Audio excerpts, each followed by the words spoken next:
Okay, looks good.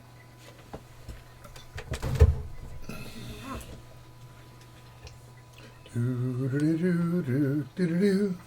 think we got everything. You actually had, I think I heard somebody.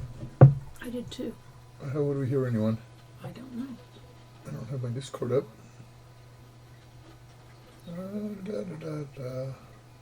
Don't Unless know. it's coming from the fact that I have Twitch up here. Could be. No. Not Or if I had a... At any rate, it's past time to start.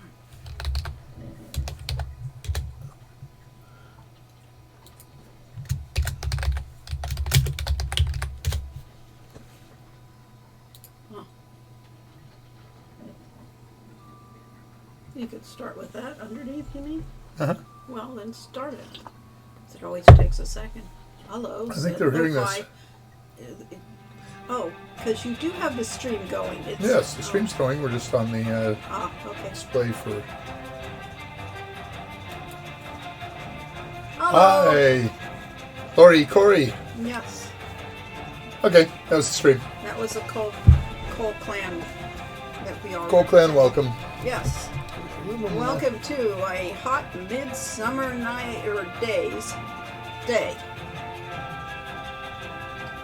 Yes. Desktop. Oh, that's not And right. you lost it, yeah. No, screen capture. Trying to find the video. There There it is. we go. It minimized itself. That was weird. Tis. Oh wait, I can even make it even You bigger. can make it even bigger. There we go. It looks much better than seeing us. Yes, everybody is well on this end. For a change. That's pretty random, actually. Tashtari was Schumann 3D Blast. I see. I'm glad you told us, because we never know who you were. Shirley Kish Tower. Uh-huh. You'd have to dress in black if you were in that orchestra. Yes, you would. It would be appropriate. Yes. Where is this? Budapest. Budapest. Hungary. Is that how we spend our summer? I wish. We have We not should been go. to Budapest. We should go visit them sometime. We should. That would be great. So, at any rate, yeah, this is our summer vacation, so to speak. Yeah. Tashtari was always my favorite kind of name, and even its meaning, sunset glow, is lovely. I like it. Yeah. The sunset glow. I don't even know if they can even hear that music. And yeah, that's where I nicked it from. Oh well, can you hear the music from this? I assume you can. Yeah. I don't know. Do you guys hear the music, or are you just singing it?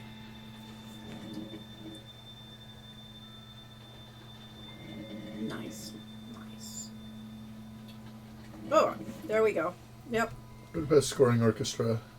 Okay, that was cool. All right. All right, go back to... That was your fun. Now we can go back to us. Yeah. All right, now for the boring stuff. Yes, indeed.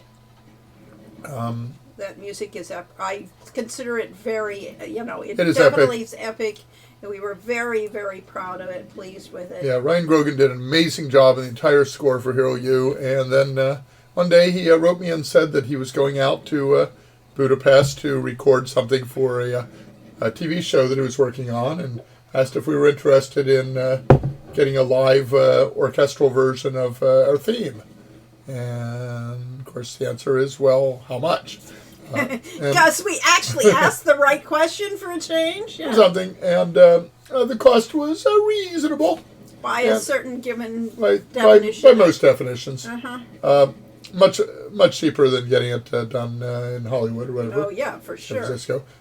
And fantastic job of it. And so Ryan rescored the music for an orchestral score. And then basically passed it on to the orchestra. And they performed it and recorded it for us. And we're very proud of it. And it's not in the game, but we use it for publicity. Yes. And it is on YouTube, anytime you want to see it. I just picked a litter of 3 new kittens. Oh! Oh, from a friend who'd been hosting them and the mother cat. They were born on June 9th. Oh my gosh. well, you're very lucky it wasn't a litter of 8 new kittens. You're June 9th? I guess they're Was that several 2 weeks months ago? over. Yeah, okay, fine. The mother will stay with my friend. Oh, fun though. I mean, kittens are really cute and annoying, and Yeah, one day Lori's mom gave us a pair of kittens, and they were so cute and playful and wonderful. And that was when I discovered that, even though I knew I had some allergies to cat dander, that kitten dander apparently is about 10 times to 100 times worse. So after several months of asthma, we found a new home for them. yeah. Mariusk says, "Good morning, legends." Well, I don't think we're Marius. Marius K. Oh, Marius K. Thank you. 007, not just any Marius Dun, K. dun, dun. No, that's the other one. That's the wrong theme, Corey. Yes. Yes. What is that, Adventures? No, that's Mission Impossible. Oh, Mission Impossible. Okay, right, So, right. dredged out of the memory banks from ages ago, but mislabeled in that filing cabinet of your brain. Ah, Oh well. I have Our Man Flynn and In Like Flint in there somewhere, too. Yeah. I always liked those music. Yeah, that was great music for those. Any rate, yes. Our theme is the fact that it's summer, mostly because it is. And I hope you are having a fine summer that isn't too roasty or isn't charred like some places we are sad to see. Yes, we last fall we visited Lahaina and on Maui, and now it's a good thing we didn't wait till this fall because it's no longer there. Actually, it was spring. Was it spring? We were there to see the whales. Yeah. Because fall was the Halloween thing. All right, you're right. So it was the spring last year. Yeah. It was in the spring. This fall, yeah. Well, this fall is probably what we're facing. Yeah. This fall, I think we're staying home. It's like, yeah. But this is all about what we did with our Right. summer non-vacation. Right. Let's see. I put a home into escrow, fought with it for a while, took it back out of escrow, and Yes, his started parents' rebuilding it. His parents' rental unit. Yeah, we had the place where my parents used to live that they kept as a rental. And so that's currently being reconstructed. We went to the San Diego Comic-Con. We did actually do something. We commuted to it. So we basically took the coaster, which is the local commuter train, down to San Diego, which was a very relaxing way to go to a convention, I'll tell you, because we have driven there before, and finding a parking spot is hell. Yes. Yeah, and the coaster is very affordable, and it really takes about as much time as driving. Parental units rental unit. I like that. Yeah, there we go. Rental unit. Yes. So yeah, we're having the fun time of learning how to remodel a house. Yeah. Well, mostly, basically, you Let talk to a bunch of somebody else do it. contractors, and you choose the cheapest one, or the one combination of best and Yes, cheapest. and that had a good rating. Yeah, we Nowadays, found one- you could find ratings, which you couldn't, Back in the day. 20 years ago. Yep. So we found one that was 5-star rated, and I liked the guy, and had really great ideas for how to remodel it, and then we got bids from all of them, and expected that to be one of the pricier bids. Instead, it was the most affordable, so no brainer. Yep. But we had to do fun things like picking out quartz for the cabinet, for the countertops. for the countertops and things like that we had never done before. So it was an interesting experience. One probably not recommended, but necessary at times. Well, I had a big lump of quartz. I probably am not realistic on it now, but as a child, I remember it was about 6 inches across and about 8 inches tall or something like that. Okay. And of clear crystal quartz. Oh, okay. And That's so- a huge crystal. Yeah, it was a huge quartz crystal. And so when I think quartz, I remember that, and it's like, well, what does that have to do with countertops? But apparently these days, so they have granite. Well, we used to have plastic linoleum counters. Was it linoleum? Yeah, it was Linoleum floors. It was a form of linoleum type thing. Yeah, Melamac type. Not even Melamac. Okay. Plastic counters we had through the 60s and such. And through the 90s. And the ones we had at home were... Oh, the ones we always had. Yes. So, and then there were, wood veneer. That was more expensive. And then the fancy hoity-toity homes had granite or marble. Granite was kind of the poor man's marble. And then lately they're doing everything in this thing called quartzite, which is basically a formed quartz. Yeah, reconstituted quartz. Fake quartz. Yeah, sort of quartzish. That is kind of like marble, but apparently is easier to maintain and looks pretty good. Well, it's cheaper to make, and they make it look like it's almost real. Imported from China. Pretty much all the marble these days used to come from Italy. Now comes from China. So that's that interesting thing. But we also did, as we said, went to Comic-Con in San Diego. It was a huge thing. It's what did they say? It's like the 6th largest city. Oh, Comic-Con suddenly causes San Diego to swell by several 100,000 people, and turns into one of the largest cities in the country for a weekend, long weekend, 4 days. For a 4-day weekend. Yep. And so therefore, there's a lot of people, and a lot of things go on. That says true. I don't know what the PR equals true is, but I'll leave it on there. Okay. Okay, so over here on Patreon, we have my latest post. And that's what we're going to talk about. And that shows up off some of Lori's pictures from Comic-Con and a couple others that she took over the last month or two. We also made several other trips. We made one more trip up to Disneyland in... This was in May, so it was May. It was just before summer. Just before summer, that was. So it doesn't count as summer. But I put one of those in here anyway. Oh, you did. Oh, okay, fine. Are you going to show it off? I'll show them all off. Yeah. All right. Fine. So here's our desktop with that Patreon. And can you full screen it? No. You can't full screen the picture. I can smaller it. Well, what was the point? That's not. Oh, all right. If I click on the picture, it'll make it bigger. Go. So this is Spider Bob Ross. Cross between Spider-Man and the guy who did Bob Ross taught people how to do art on television. Well, this was last year's picture. Oh, okay. Well, you put it up in this year, so I put it up to advertise this year. And all right.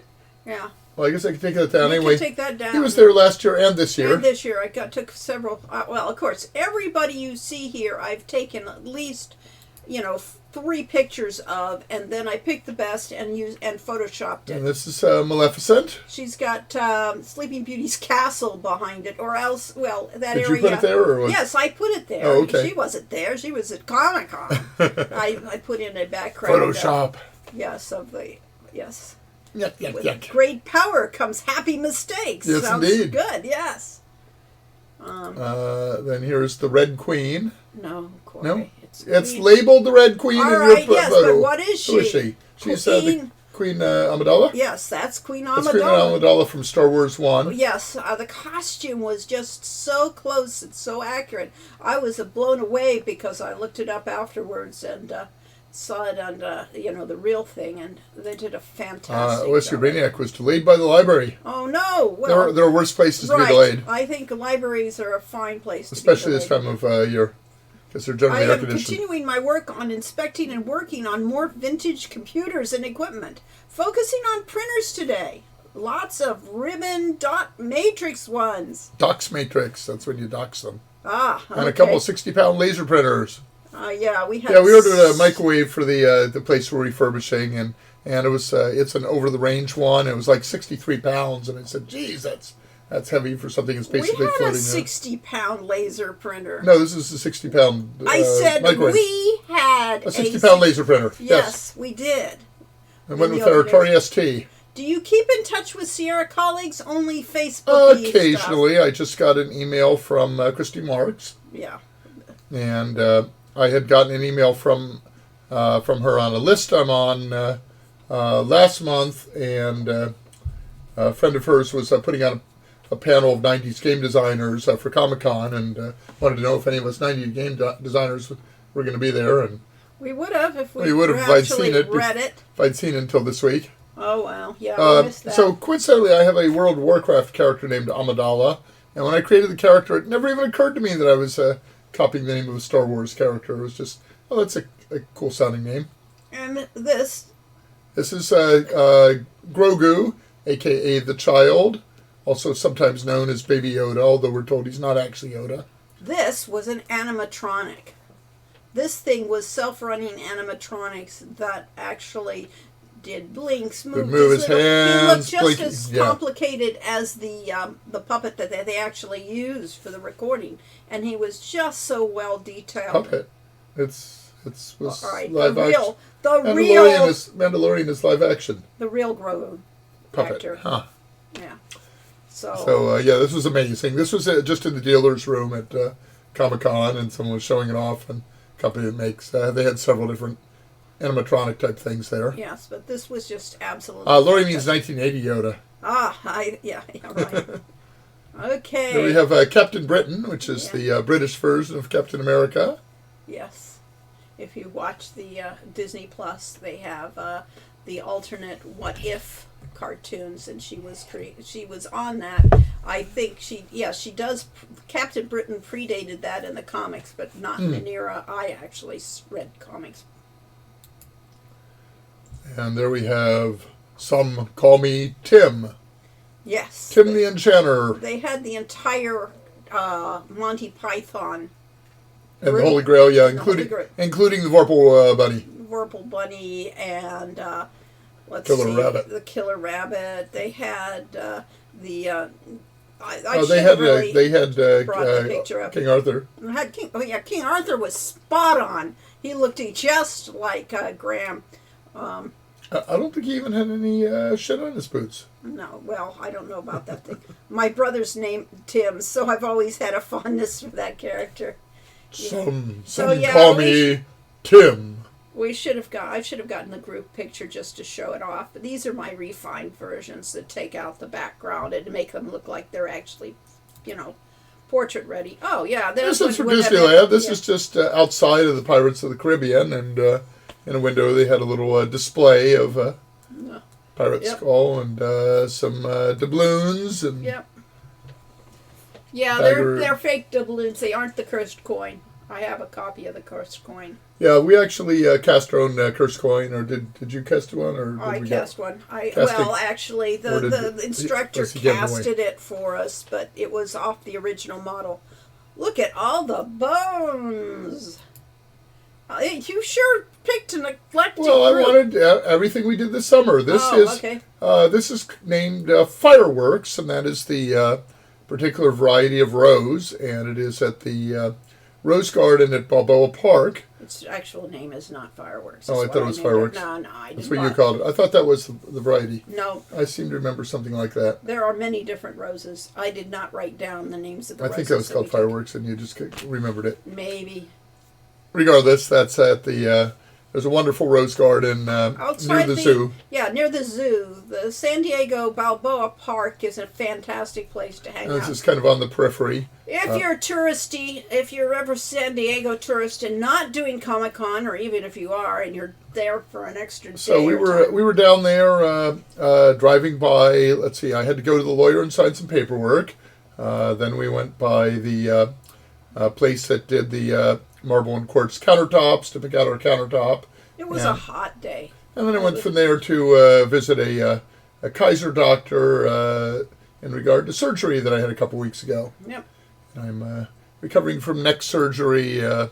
Is that all you showed? That's all I did. It was just a quick post. I gave you 20 pictures. And I said there'll be more. It says right here. I wanted to show right them here. off here. Many more to come in subsequent posts. But I wanted to show them off in our live stream. Well, we can, but I wasn't going to put all those into the... that's fine. But I know, but it was like... This is called the Corey and Lori Show. I was setting it up to show it off here.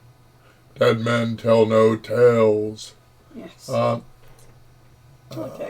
So I said, we're planning on doing more travel in the future, but In the meantime, mostly sticking around the San Diego area. Yeah. All right, so if I go to this button and that button and this button and that button and this, and we have many, many more but photos. I thought you couldn't show them off this way. There's the maybe. witch. Let's find out. Oh, that's fine. It works just fine. That worked yeah. fine. We didn't need to do it that way. All right. Yes. Wait, no, that's on our screen. That's not on theirs. Oh, that's not well. All right. But it works on theirs. It works great on their screen. Okay. There we go. It works go. great. This is the witch from Monty Python and the Holy Grail. She's a witch. She's a witch. She turned me into a newt. I got better. Yes. That's Disneyland. I go to Disneyland. Ah, yes. Take In order to take pictures of a cactus in Disneyland. Yes. You don't have to show every picture. Oh, I am. I'm just going to go through them all real quick. Still Disneyland. I don't remember I don't know where that was, but this was probably local. This is clearly, an artistic. She photoshopped it and did like a pattern on it. Yeah, I like did use what do you call filters. Filters on it. Filters. To get that look. All right, then we have from Neil Gaiman's thing, The Nice and Accurate Prophecies of Agnes Nutter Witch, yes. also known as Good Omens. Yes. We have... she had her spray... He had his spray bottle so that any plants were out of line. At the holy water spray bottle? Yeah, really. And this character, I'm not sure what this character was, but she was really cool. She posed well. NRA. Yeah, really. Except that's a Nerf. I had to make this in black and white because that stupid gun was bright orange. And it was like, not that it didn't go with her outfit, but damn, I didn't want it to look like a Nerf. There's a bird. Yes, the bird from the zoo. What's a zoo bird? What kind of bird? Someone from Cyberpunk. Something. She's obviously a character, but I didn't know her. That's Disneyland again. So, yeah, Disneyland is great. Stop when you're at Disneyland instead of spending all your time, being annoyed that you're waiting for an hour in a line for a ride. Take a look around. Look at the flowers and the foliage and that sort of thing. I think that's local. It's not something that might special. be something here. But you put it up here. Or maybe these are all leftovers. They're all leftovers. All of these are the ones. We didn't put up the directory. The ones I haven't used yet. Yeah. You just skipped the whole page. Yeah, I did. I hit the slider button. What did you do that for? I didn't mean to. What? Okay, I was trying. We skip most of those flowers anyway. You can. I wasn't going to show off the flowers. You could do that one. That one there. But I wanted to get back here to this one. Oh, that one's interesting. There we go. Except it's got the okay, so this is Blizzard Entertainment is pushing their latest release, Diablo 4, and they had a experience where we basically all sat in pews in a chapel as this... a small chapel about the size of our living room. As this bald preacher... does spouts hellfire and damnation speeches. With a lovely stained glass window behind him. It was, and I've actually got a picture of that too if we were going to show that off. And then Lilith shows up in the outside the window, and Lori took a picture of him looking at Lilith. Yes. And then she comes on stage and, Well, she kills the priest. Oh, you've seen that one? Wait, why hasn't that been moved? Because you didn't. I should have moved that to the directory. directory. You didn't. Okay, this is one I almost put up there, and you called this one Moon Knight? Moon Knight. What's that from? Anime? That's no, it's a Marvel character. Okay. It's an interesting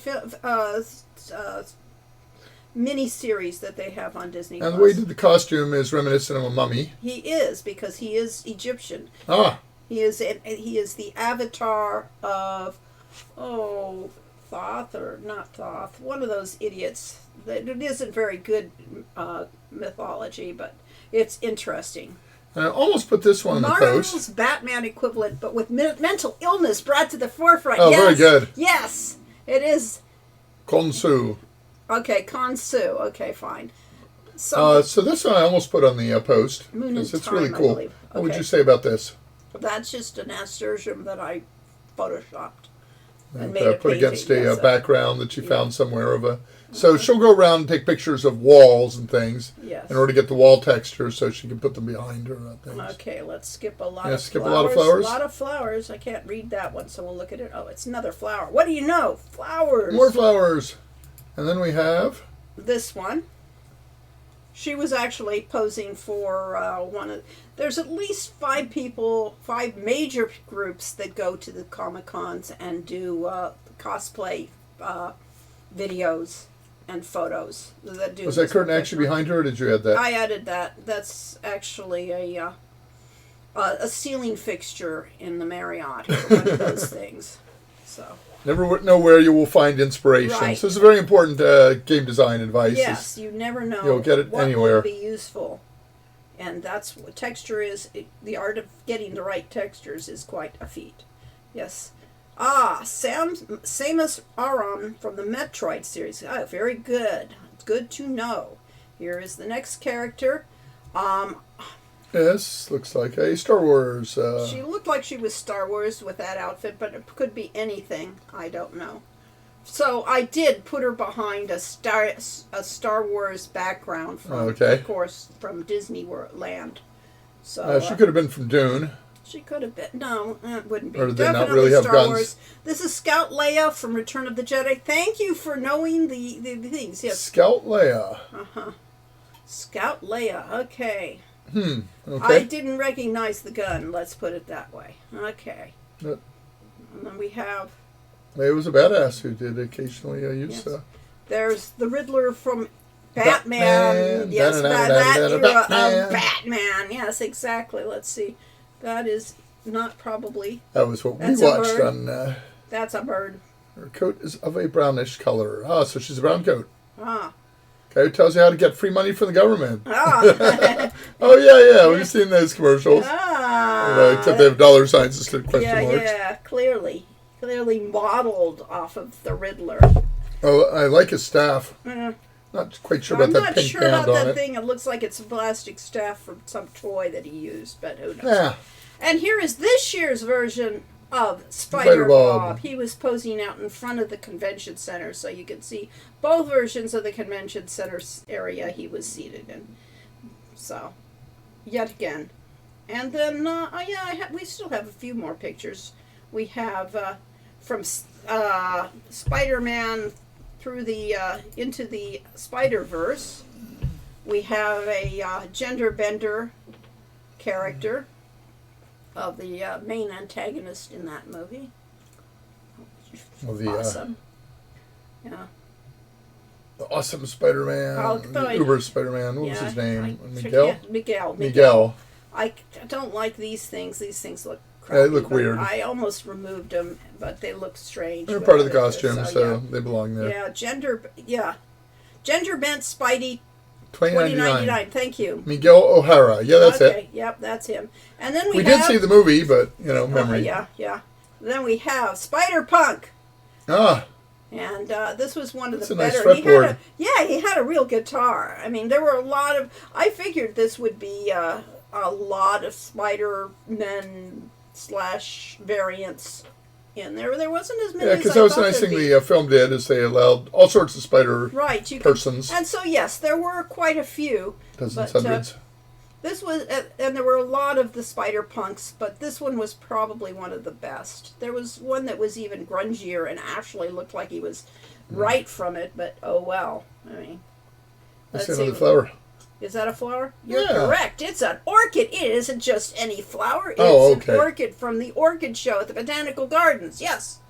All right. And the Botanical Gardens, or at the San Diego Botanic Garden. Not at the show that was. That was the Orchid Show at the Botanic Gardens. Okay. All right. They also occasionally have orchid sales. That costume is super realistic. Yeah. It is. Here we have Dr. Strange. Yes, that's that same background you commented on earlier. That's I repurposed it many times. It's totally different in this one. It is, because that's what you do with it. Let's see, What's what next is one? that one? I can't see. That's a bird. I can see that, but what's this one? Oh, Oh, that's there's a grinning Cheshire cat. from Disneyland. I love that. That's He's in just the sitting in the back of the... Toontown area. No, he's No? on the way to the Toontown. He isn't in Toontown. He's Okay, I right thought it by the was. Matterhorn area, and that Oh, was the- okay. he's just kind of randomly, sort of near the the teacup rides for Alice in Well, that Wonderland. makes sense, yeah. But he isn't right next to it, so it was interesting to find him there. And I just Alice in Wonderland. all right, here we're back to Mandalorian. This is That the looks way- like a some sort of musical instrument. well, or a like, bow. is it? It's it's the tool. It's the tool of her. And then, Oh, is that the armor sculptor? yes, that's the armor. Yes, Artificer, artificer. Yeah, whatever. yes. Then we have a Loki variant, clearly. And what else do we have here? Ah, we have Wanda. So a lot of Marvel. Marvel's very popular. You know, I think that was it for the our summer What's next vacation. Next one, it's a That's Wookiee. a Chewie from. That was super realistic. A little short for a Wookiee, and it was just a Wookiee. It was, but damn near, spot on. Didn't have, so it was just a Wookiee. So it was a shorter Wookiee than Chewbacca, but just really good. Yeah, it was So, a, yeah. a younger Younger, Wookiee. yeah, only 500 years old. Flowers. The rest are all flowers Flowers. because Oh, I like this one. that's probably from the street fair. I mean, the Sunset Market that we have Huh? here. That's They were selling them. yes. There's a whole orchid stand that's always there.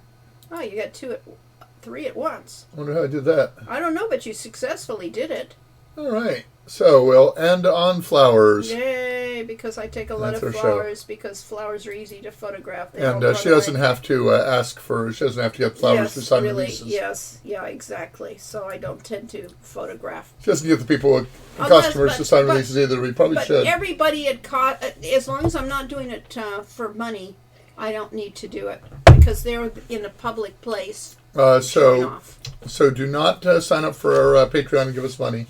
Actually, I What? put that up. Okay. I put that up as a public post, so Okay. so we're not getting any money from that. But do visit our Patreon, which I'll link again. Because we like to show off things. That's what the purpose of it is. Yeah, and, to share with my you. page. Share with you. This is our Patreon, and we are gradually declining in membership there because various reasons. We're down to 134 patrons. I think we peaked at 150. Aw, too bad.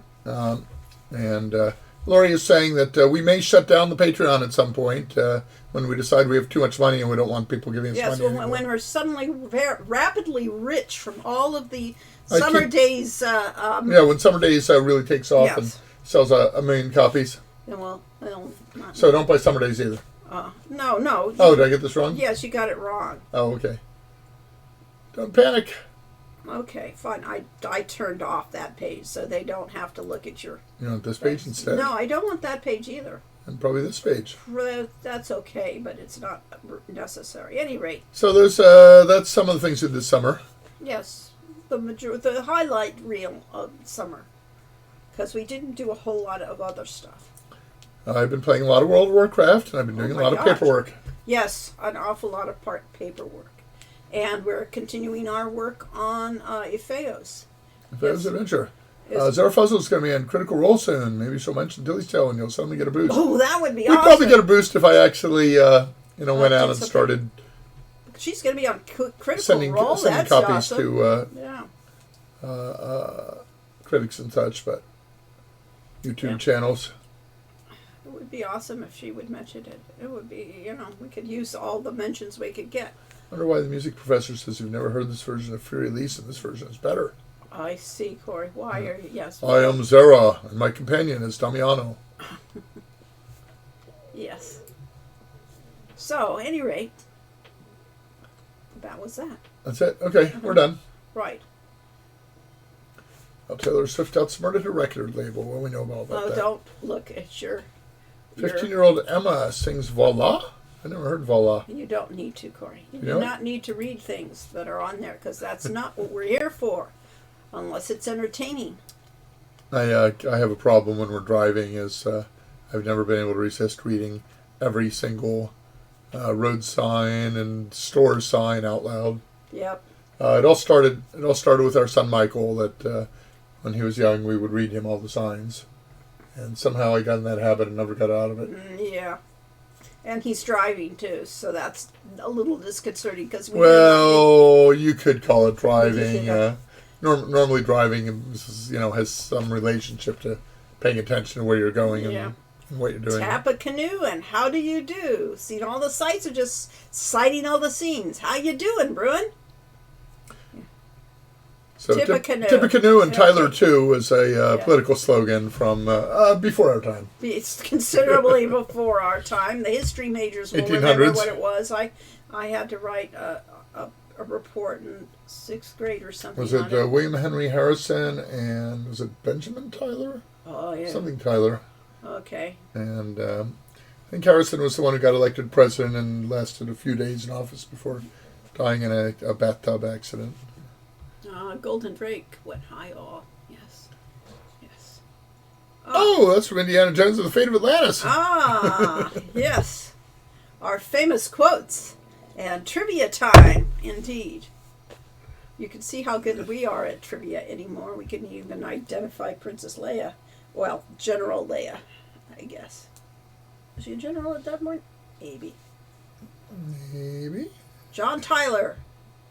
John Tyler. Yes. William Henry Harrison died from pneumonia from his hours-long speech, yes. But I think he died in a bathtub. So he was, yes. But that was the one, really had nothing that to do with was the the bathtub. rumor that may or may not have been correct, but that was what they were saying. Well, the famous chess star Paul Morphy. Morphy? Yes, Morphy liked to Morphy take and Boswick. super cold baths, and Okay. supposedly got sick and died from that. All right. Quoting Keep On We know Laughing. you were quoting Yes, Keep On yes, Laughing, so correct you too. I remember Taft was the one. Oh, Taft was the one that got stuck in the tub. Okay, thank you. I knew somebody would correct our Keep on. thing. Keep on. Keep on. Oh, was it keeping on? Okay, from Will here. you keep on keeping on? Yes. From this distance, letters all slide together, yes. I believe it was his toe in the faucet. I had not heard the details of it. Huh. How sad. Well, Taft was a really fat president, I think. Yeah, Harrison wasn't too thin either, Harrison. but it doesn't matter. Yeah, but I don't think he was exceptional. All right. Yes. I'm getting that way. I keep eating. I just spent 3 years through the pandemic not moving. So actually getting out and walking around and so on is a novel. Someone named... Something about Taft other than him getting... Okay. well, he always reminds me of saltwater taffy. Ah, there we He ran go. for president on a platform of reinforced concrete, and its during inaugural speech called for a bacon cheeseburger and a side order of fries. Ah, okay. A platform. His platform was reinforced concrete. Sounds good. That's a very sound platform, Only person. except when it cracks. Here we go. We do have trivia here. There we go. Only person to be president and chief justice. Well, that was quite an accomplishment, or Yeah. at least it would be, in this day and age. And impossible, practically. But, oh well. It's impossible. The old days. Well, was he chief justice after he was president? Well, and he could have been before. Yeah, I mean, he could Well, have it's a run lifetime for, appointment, It so- was a lifetime. But yeah. he would have had to resign. First president to own a car. There we go. Another exciting piece of trivia. Hey, look at that escargot. I don't think he had an S car. Sorry. He probably had a Model T or a Model A. TS. Yeah, they're about the same. I see. One letter apart. Okay. So at any rate, So what do you want to do? Do you want to do that interview, or do you want to do question go 3? Or, did you want to do or that? do you want in to take that? questions from the audience? Well, they're not actually asking a lot of questions, so otherwise we would do that. Well, they're And we'd be participating doing- meaningfully, They are. though. They're giving us. We are you know, meaningfully participating. We are all learning more about Taft and William Harry Harrison than we ever. William Henry Harrison, rather than Harry Harrison, who was a writer. Yeah, the one I always have trouble with is James Gunn, because some people think that James Gunn was the director or producer, I forget which, of Guardians of the Galaxy. Or I think of James Gunn as the science fiction author who wrote The Magicians. Oh, which was a very, very interesting book. Yes. Well worth reading. Look it up. If you can ever find it. All right. William Henry Harrison. For 31 days. There we Yep, go. President of the United States for 31 days in 1841. Okay. We were young then. Yes. Okay. American military officer and politician. Oh, okay. He was the last president who had been born as a British subject in the 13 colonies, and was the paternal grandfather of Benjamin Harrison, who became 23rd president of the United States. Which one was he? William Henry Harrison was the, I don't know, the 9th president. And was it his grandson, did they say? Yes. Paternal grandfather. So his grandson, Benjamin Harrison, became 23rd. So they managed 14 presidents in 2 generations. That's actually pretty impressive. A constitutional crisis because presidential succession had not been defined in the Constitution. Wasn't codified. Yeah, so therefore somebody had to presumption scramble. is the vice president would become president, but maybe they didn't think They that. didn't, and remember that at that time your vice president might be from the opposite party. Yep, because they were elected separately. Oh yeah. Well, were they, or they just were automatically? I can't remember. I think, was it the second vote getter, or was it simply voting for the vice president? I don't recall. I don't know, but they were not necessarily on the same team. So we had very interesting political repercussions when the president went down. He is remembered for his Indian entreaties as opposed to a treaty. What's an entreaty? Yeah, he begged them to do something. I don't know. I don't know. I think it's a typo. Okay. And his inventive election campaign tactics. Old Tippecanoe. Yes. He led the force against Tecumseh's Confederacy at the Battle of Tippecanoe in 1811, where he got the nickname Old Tippecanoe. Ah, well. Them days is gone. Thank goodness. All right, so did you want to play... Theft on the car. I don't know. I can just take a nap while you do something. No, you can't. All right, Lori thinks I should play that game. That game that we started the last time. And did I do that on continue Steam, or did I do it on the other one? I don't know, but you did save it. So that was our summer. We haven't done much, but we did do a few things that were worth mentioning. Yeah. And it is midsummer. It isn't as hot as it could be here. I hope. Oh, and I got relatively healthy after 3 months of not being so healthy. I don't want to be Corey Cole or Trans Solar. Why do you have that image for yourself on Corey Cole? Somebody made it for me. Oh, okay. Oh, maybe that won't be so easy. That won't be if they make you sign in or sign in with a QR. You don't sign in with a QR. Remember me. Okay, we don't have this. You don't have it set up. So what? Did we do it on the other one? Well, I could do it on there, but I'd have to go find my password and stuff. Yeah, I know, but I was the other system. What's on GOG? It was originally on GOG, but I think we played it on Steam. Okay, we tried it on one and didn't. GOG.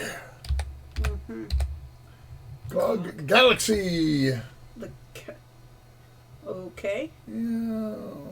Now, see, this all goes back. GOG Galaxy has an O symbol, which is all reminiscent of when I was in elementary school.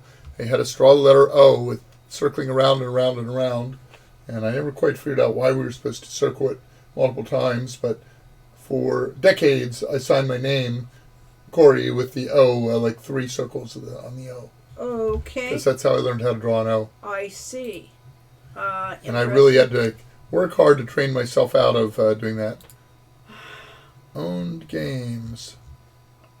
This is probably alphabetical, I'm guessing. Okay. Quest for Glory, Trial by Fire, Quest for Glory 3. Well, This is probably not the one we played. We were not playing this version, but I haven't given any stars. I give it 5 stars. okay. GOG of the Galaxy, yes. I don't know how to play this on. Install. It's not even installed. So we won't do Okay, that. fine. All right, back to Steam, and I'll have to go look up my password. Yeah. Well, Lori chatters. Well, Corey chatters too. He never stops talking, so it's easy to do. Let's see. wish I could say something else we've done. I've done a lot of ceramic work. That's the other thing. Oh yeah, Lori's been doing massive ceramics. Well, not masses, but I have Many, been many. keeping up with that. That's my between the game design, the multiple plants we have around here, which is my pet right now because I don't have any other pets. Yeah. Yeah, I knew it was going to do that, but I thought it was going to go to my phone instead. It went to your stupid, in theory, went to your email address. There we go. What do you know? Request made from California. You can't copy and paste? No, how could you do that? Because that's just a... Doesn't work that way. Oh, it doesn't? Okay, fine. Oh, Steam Visual Novel Fest. We're Oh supposed my to tell... gosh, you could show this picture. All right, so if we went to the desktop, you would see that the Steam Visual Novel Fest is on. It's got 2 more days to run, and that includes Summer Daze Tilly's Tale, because that is a visual novel. Well, click for details. Click for details. Do-do-do. Yay! Do-do-do. Check out some of our things. Visual novels, and they probably won't have ours in here. Well, why wouldn't they? Some memories, because we only discounted at 20%, and they do the biggest discounts. I see. They only show off the best Lori ones. didn't want me to give it away for free when it's only been recently released. I didn't think that was a good idea, so of course it didn't get any publicity whatsoever. None whatsoever. So, therefore, it's like meaningless. Summer Days. And the spelling is bad. There we go. Summer Daze Tilly's Tale is currently discounted, maybe 20% off for $16. You can own this game if you don't already have it. Yes. Hey, there's Corny and Lori. There's Mr. Turk and Tilly. Yep. There's Maximilian. There is the exterior map, in case you were wondering what the grounds of Hero U look like. And the theory on the Hero U series is we're going to gradually expand it and allow more of the outside world in each subsequent game. Iceman is definitely not canon. I think Iceman is good. You know, they disavowed any knowledge of its actions in the later days. Yes. Yes. I already own it. Time to give it to everybody in my friends list. Yes, indeed. That will make it happy. I am glad. See, Wages is my favorite of the Quest for Glory because it's the only Quest for Glory that I played through without having spent hundreds of hours playing through it, testing stuff, that I actually got to play through the game. I like playing and story-wise, it's one of the strongest of the series. Not really. I mean, Shadows of Darkness is damn the strongest. Environment, mood-wise. Oh, okay. Quest for Glory 4, Shadows of Darkness is the strongest, but story-wise, Quest for Glory 3 is very, very powerful. I liked it and actually finished. Folks didn't agree. I see, yeah. We always heard the Quest for Glory 5 was the weakest, and that we obviously didn't have enough time to do it right because 3 years was clear. 3.5 years clearly wasn't enough time, as opposed to the 1 year that we had, the 10 months we had for every other game. Yeah, exactly. But oh well, you only. But you didn't want me to do that. You wanted me to play Quest for Glory. Well, I did, but I could play this in honor of the fact that it's. There's not enough story there to. Visual Novel Fest. To do that, we can someday. We'll play through it, but. Hey, there's Muella, named after my D&D warrior. Yep. Or World of Warcraft warrior. One of the things I'm going to do come October is we're going to do a role-playing game of students at the school, and people will pick their character from the character classes and what race they are and things like that, and we'll actually run through a game set in this area. And I still are fans of run through of Tower of Indomitable Circumstance. Yeah. Which we do need to do that. All right, there it is, right there. Right there. What, Quest for Glory? Yes, right there, sitting in front of you. If it was a snake, it would have bitten you. 3. Yes. On a DOS box. On the Sierra logo. There's a Sierra logo. Ooh, magic sword. Yeah.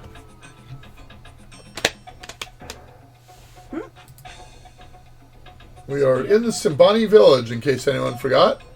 Yeah. And there you are. Why is there a scarab? Why is it scarab? Because the starting area is kind of like Egypt. Yes, yeah. Because definitely Tarna was based off of the Egyptian style things. There's an ornate shield firmly attached to the wall. A zebra skin attached to the wall for decoration. I can store objects you don't want to carry in this large chest. Of course, you'll never see them again once you leave the village. Fireplace lights the place and keeps it warm at night. Let's see if anyone put anything in there for me. Chest is empty. There was no welcome The zebra fur is very soft under my hand. Try to strap the shield, but it's too firmly attached. See if I can burn my hand in the fire. You warm your hands by the fire. Okay, well, that's actually what I would have put in if I had written it. Oh, okay. Think again. It doesn't say much. I want to drink from it. No other, it's empty. Okay. We should put some water in there. How will those TTRPGs be run? Over Twitch chat? Or yeah, it'll be over probably Discord chat. What time of the day is it? Because that way everybody gets to talk. And they'll be run here. I mean, and with pictures and things like that, yeah. So we will do a... How do we figure out when it is? What it is, you have to look on the... I don't know. Not that way. It's the... Is that our map? Huh? Is that our map? No, I think that's my inventory object that I have equipped. I see. Okay, fine. Oh, yes, there's it is. some strange Egyptian writing over there. Okay, let's see. It's the... I think it's the star that's not a star. This one. Icon. Special actions. There, yeah. Yeah, but I haven't figured out... the time. How about looking at the hourglass? Hourglass? Oh. It's I would have thought an hourglass meant wait. Well, it didn't at the time. Remember, none of those things that we consider to be iconic were set at that time. Yes. So an hourglass to me says you want to waste some time. The most amusing thing for me about Quest for Glory is having to hack the game to play a paladin honestly. I see. Turning off the magic stat to avoid getting spells. One must cheat to be honorable. The irony. Yes. Yes, that is the last inventory item spot. Quest for Glory 3 doesn't have a map since the overworld screens are fairly clear. Yeah, we didn't actually need it for this one. Yep. There's a mysterious totem there. It's possibly a person. A guard for Libon's hut. Hello, I hope you're doing well. We're doing fine. Absolutely terrible with this resolution. It's not as bad on the smaller screen. On the smaller screen it looks better, yeah. Oh, let's go talk to that guard. Okay. It says, Nisame Safamo Buana. Yeah.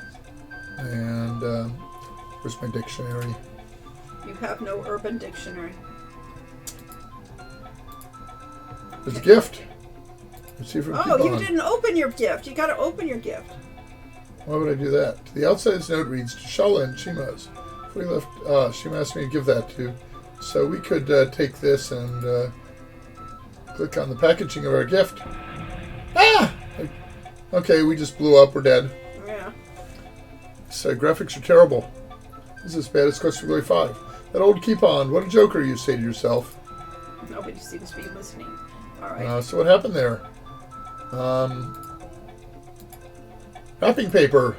Wrapping paper is all that remains of Keep On Laughing's gift. I will use it. It says that's certainly an interesting wrapping paper design. In fact, as you look at it more carefully, you realize that a spell is written on it. You read the spell and the paper disappears. You now know the juggling light spell. Mm-hmm. So that was one where the packaging was more important than the contents. Yes. Which is typical of if you have a child or a cat. Yeah, really. It works the same way. Yeah, Keep On thinks I wonder if we can hilarious, cast magic here. It would not be a good idea to use magic in the Samani village. Yes. But how do I light this fire then? Think again. Some might disagree, especially if you ask him about fish. I see. Guess I really I'm worked hard to get guesses, all the fish jokes, yes. Let's go wander over into Uhura's hut. I think Quest for Glory 1 VGA preceded Quest for Glory 3, doesn't it? It did indeed. Not by very long. Same year. This is not a good time to visit Uhura's hut. However, different team, actually. Entirely different team. Did we have any crossover at all? I probably pulled some, but mostly not. The guard bars his way with the artists spear. do It's not not a good cross time. over. Well, I guess we're leaving then. I guess so. Because we can't interact. What about back there? Yeah, I don't know. Let's see. How do we run? That way. Nope, that wasn't it. Actions. Okay, there. Oh no, we're gonna run around. Never walk when you can run. Yes. Ah, here we have something interesting. This is a bridge between two platforms. I'm probably a magic user, a You wizard, are a magic user. a spellcaster. So I don't really belong here Well, you among get to these- look around the place. among these people that are all physical fitness geeks. Yeah, I know. That's always a problem. Let's see if we can climb this rope. Ah, there we go. There Your we time. go. Yes, Habari, hero of Shapir. This be the place where the Simbani practice balance and judgment. This is the wrestling bridge. The last part of the initiation contests are held here. Ah, what about the first 7?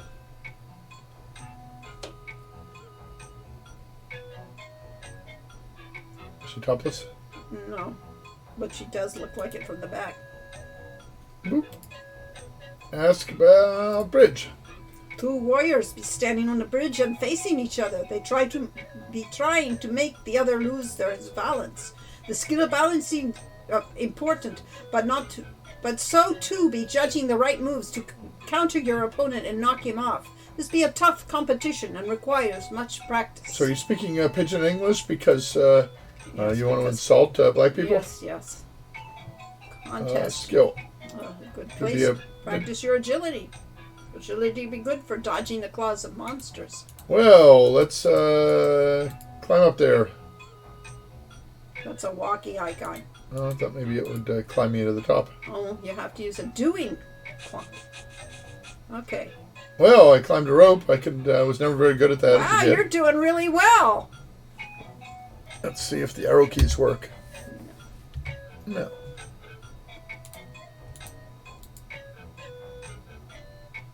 Oop! Ah, He's no fun. He fell right over.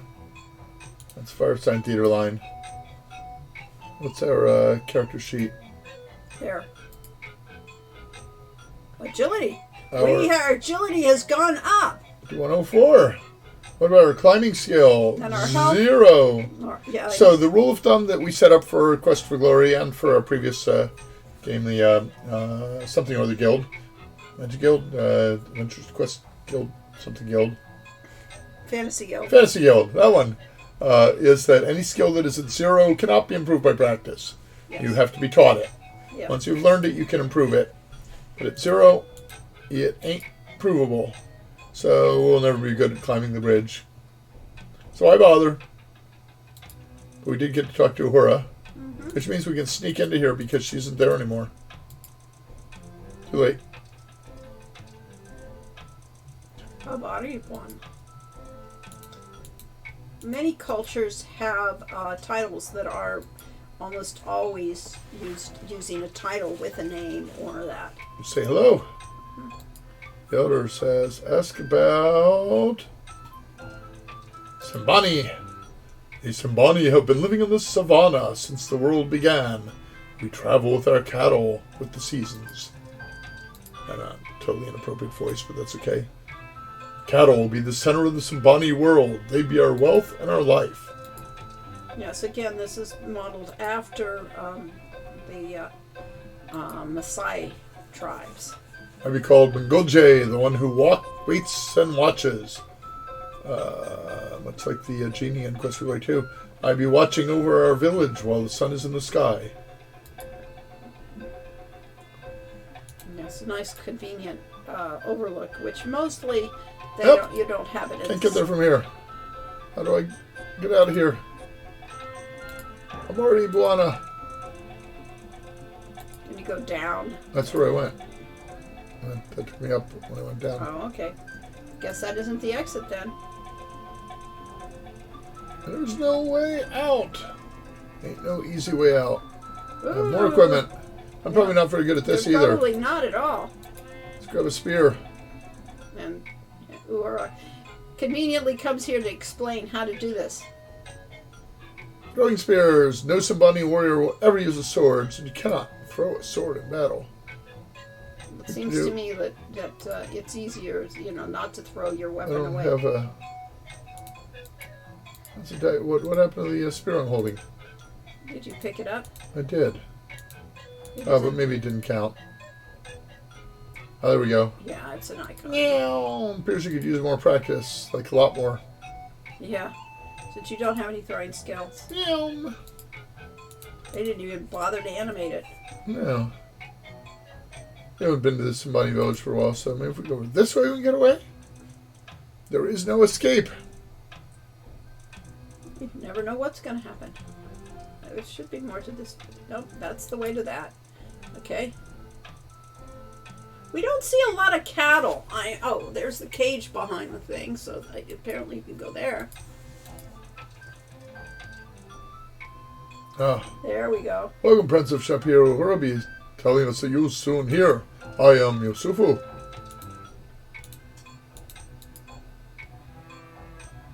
Ask about Yusufu. I am the son of the Liban. I'm also a very good Awari player.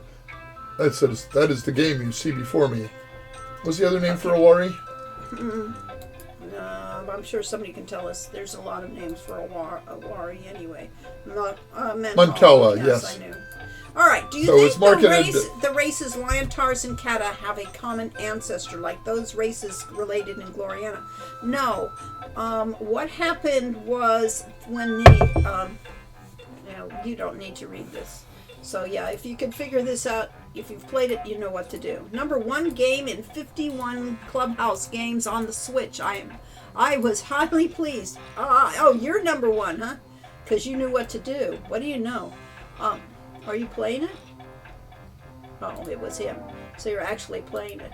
Okay, so I have forgotten this game, how to play this game.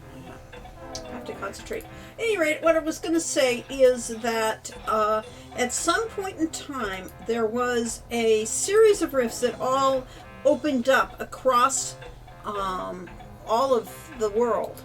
And that rift threw in a huge influx of magic, which this world hadn't been that magical before that. And when that magic came in, it basically, mutated an awful lot of creatures. So Lyantars and that, they're basically lions that melded with humans and cats that melded with humans. And so they created this entire race, which it depended upon what was the nearest creatures to the rift at the time. And some of the rifts were smaller than others.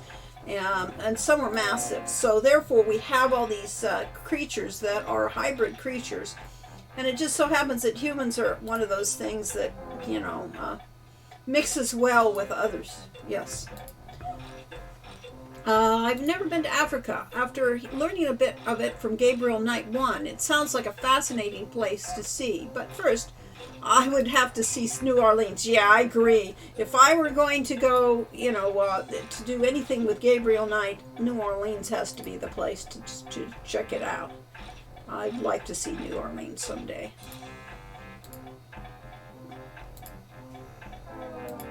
Okay. I was cleaning my clock, but other than that, Okay. I'm not quite sure how he captured my stones. I guess he landed on them, but so I think what happens when you move, it moves each of the stones there for the number of moves you have. So if you have 4 stones, it puts them over the next 4 squares, Okay. 4 slots. Oh well. Okay, I have the last of my stones on my side because I was avoiding putting ones. Now this game is over. I have more stones in my home than you have in my home. I'd be the winner. You play a good game. 22 to 6. I would guess he did. Maybe we play another time. They take the stones across the path. Okay. If your The last stand lands in an empty slot. You take all stones in the imposing... Oh, see, I thought it was the other way around. Oh, well, you were playing it all wrong. Well, what do you know? We can try it again. Let's see. Can you play it without talking to him? Yes.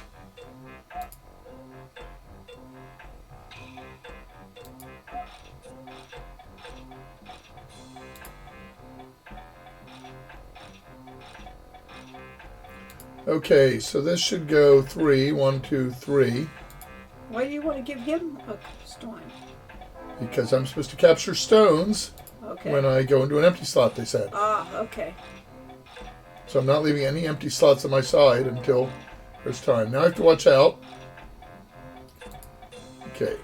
1, 2, 3, 4, 5, 6. 1, 2, 3, 4, 5, 6. 1, 2, 3, 4, 5. 1, 2, 3, 4, 5. So I'm okay. Now, mind you, I probably gave the rules for this, but it's been so long I have no clue what this was, how this is properly played anymore.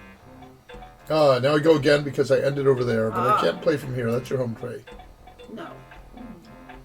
You want to play his side and get some more on your side? I'm going to get one over to here so that next time I can go to there. Okay. Uh-oh. I think he captured some of my stones. He did. I'm not quite sure how that works. Why didn't I capture any stones? You didn't go over a space. It's all very confusing. Uh-huh. You have to go into an empty slot on your side with the first pebble to take the opposite sides. Ah! Okay, that wasn't what he said, or what? Not the way I interpret it. Yeah. Okay. I'm fairly certain it works on either side. I thought it was yours. Well, we're all good at knowing this. I mean, it does tell you the rules at the beginning, but... Only if you were to read them and yes, stuff. and pay attention to what the game is So actually... I played this as a teenager. We had a book called Indoor Games and How to Play Them, and my brother and I went through systematically playing every game in it. So, and of course, there's nothing useful I can do here other than give him stones. Mm-hmm. At least you're doing better. I don't know why. I guess because we got some... Can I capture my own stones? I did. Now this game is over. You have more stones in your home than I have in mine. You be the winner. So not knowing what I was doing, I won. I thought that the final spot was all that mattered. One moment, huh? Well, my final stone ended up on an empty one on his side that was opposite stones on my side. So I captured the stone on my side by getting to the empty slot on his side. Okay. Yeah. Okay. Close. Good game. We won. Hooray! Oh, yeah. That's A glorious victory. Okay. Well, you know. But I still don't know how to get out of town. Somebody else had to figure out how to program that. I just gave them the rules for it. Okay. This game wrapped around here. Uh-huh. So our friend Richard Aronson was the lead programmer on the Christy Marks game, Conquest of the Longbow, and one of the games in there was Nine Men's Morris. Yes. And had Todd was the programmer on Nine Men's Morris. And Richard complained that he spent like a month just in that one game, putting in all kinds of strategy and tactics and AI, and said that we'll never finish the project at that rate. So there's no way out of this town. I guess not. We're permanently here. I know. Nim is a solved game. Not sure about Awari. Oh, yeah. What was the process like finally having voice acting in Quest for Glory 4? Did you just... Fun! It was fun. Or did the studio suggest it? Well, of course, the studio decided we could do it. I like most of the mini games in Sierra Project. I'm glad you did. We tried to hard. Just leave it there. That's fine. Trapped in the massage. Somebody, all right. Any of you that have actually played this game, tell us how to get out of town. I think we probably need an event that will get us out of here. Okay. I don't see anybody here. Maybe try sleeping. No, I mean...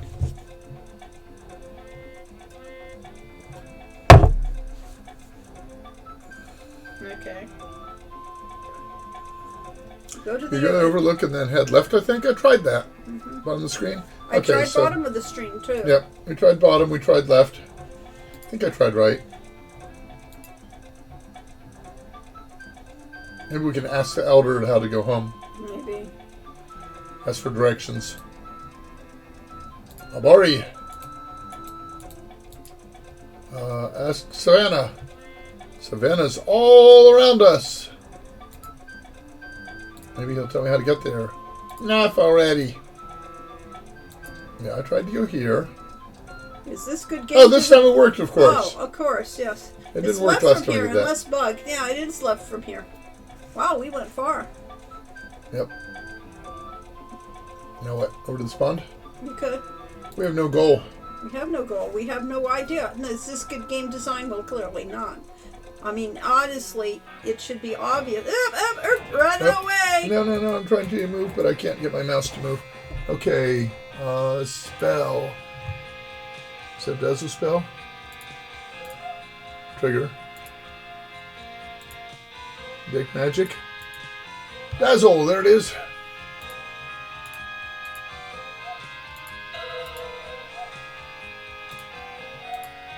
Yep. Oh, it's dazzled, so I'm fine. Not for long. You ran toward him. Your health points are going down rapidly.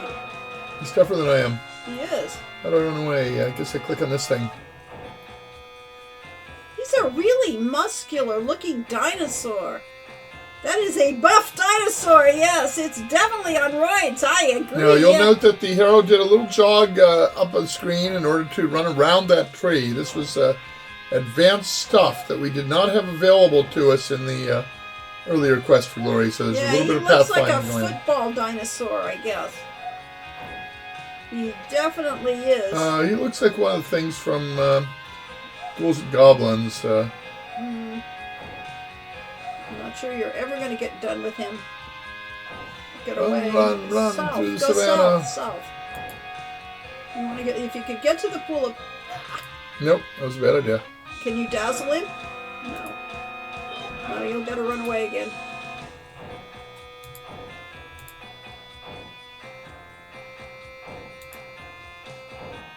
He's still chasing you. You can see the screen thump as his feet go down. He's really on to you, yeah. I don't think you can go anywhere except Savannah screens as long as until the monster stops following you. Okay, you could go to the right. I'm going to go to the right. Well, because you've gone so far to the left, you're far from the school pool for peace. Oh, here he is. He's catching up with you because he's fast. And he's Big, persistent. buff. Yeah, buff. Better buff than you are. Hey, this reminds me of, yeah, we're probably running out of stamina by now. Let's see. Character sheet. Stamina. We got a lot of stamina left. Yeah, we do. Or is stamina different? Oh, we have a lot of mana. We didn't use much mana on that fight. We don't have any... Man of War. The Zap icon was supposed to be a sword with a flashy thingy on it. Took me an embarrassingly long time to realize that the Zap icon was supposed to be a sword without... I see, I didn't catch the front of that. I just figured it was some sort of magical symbol. Sounds reasonable to me. What did you just do? I did another dazzle. Oh. I'm not seeing the screen shake. Oh, there he goes. He got up with you. We're gonna end up with the world tree at this rate. Yeah, really.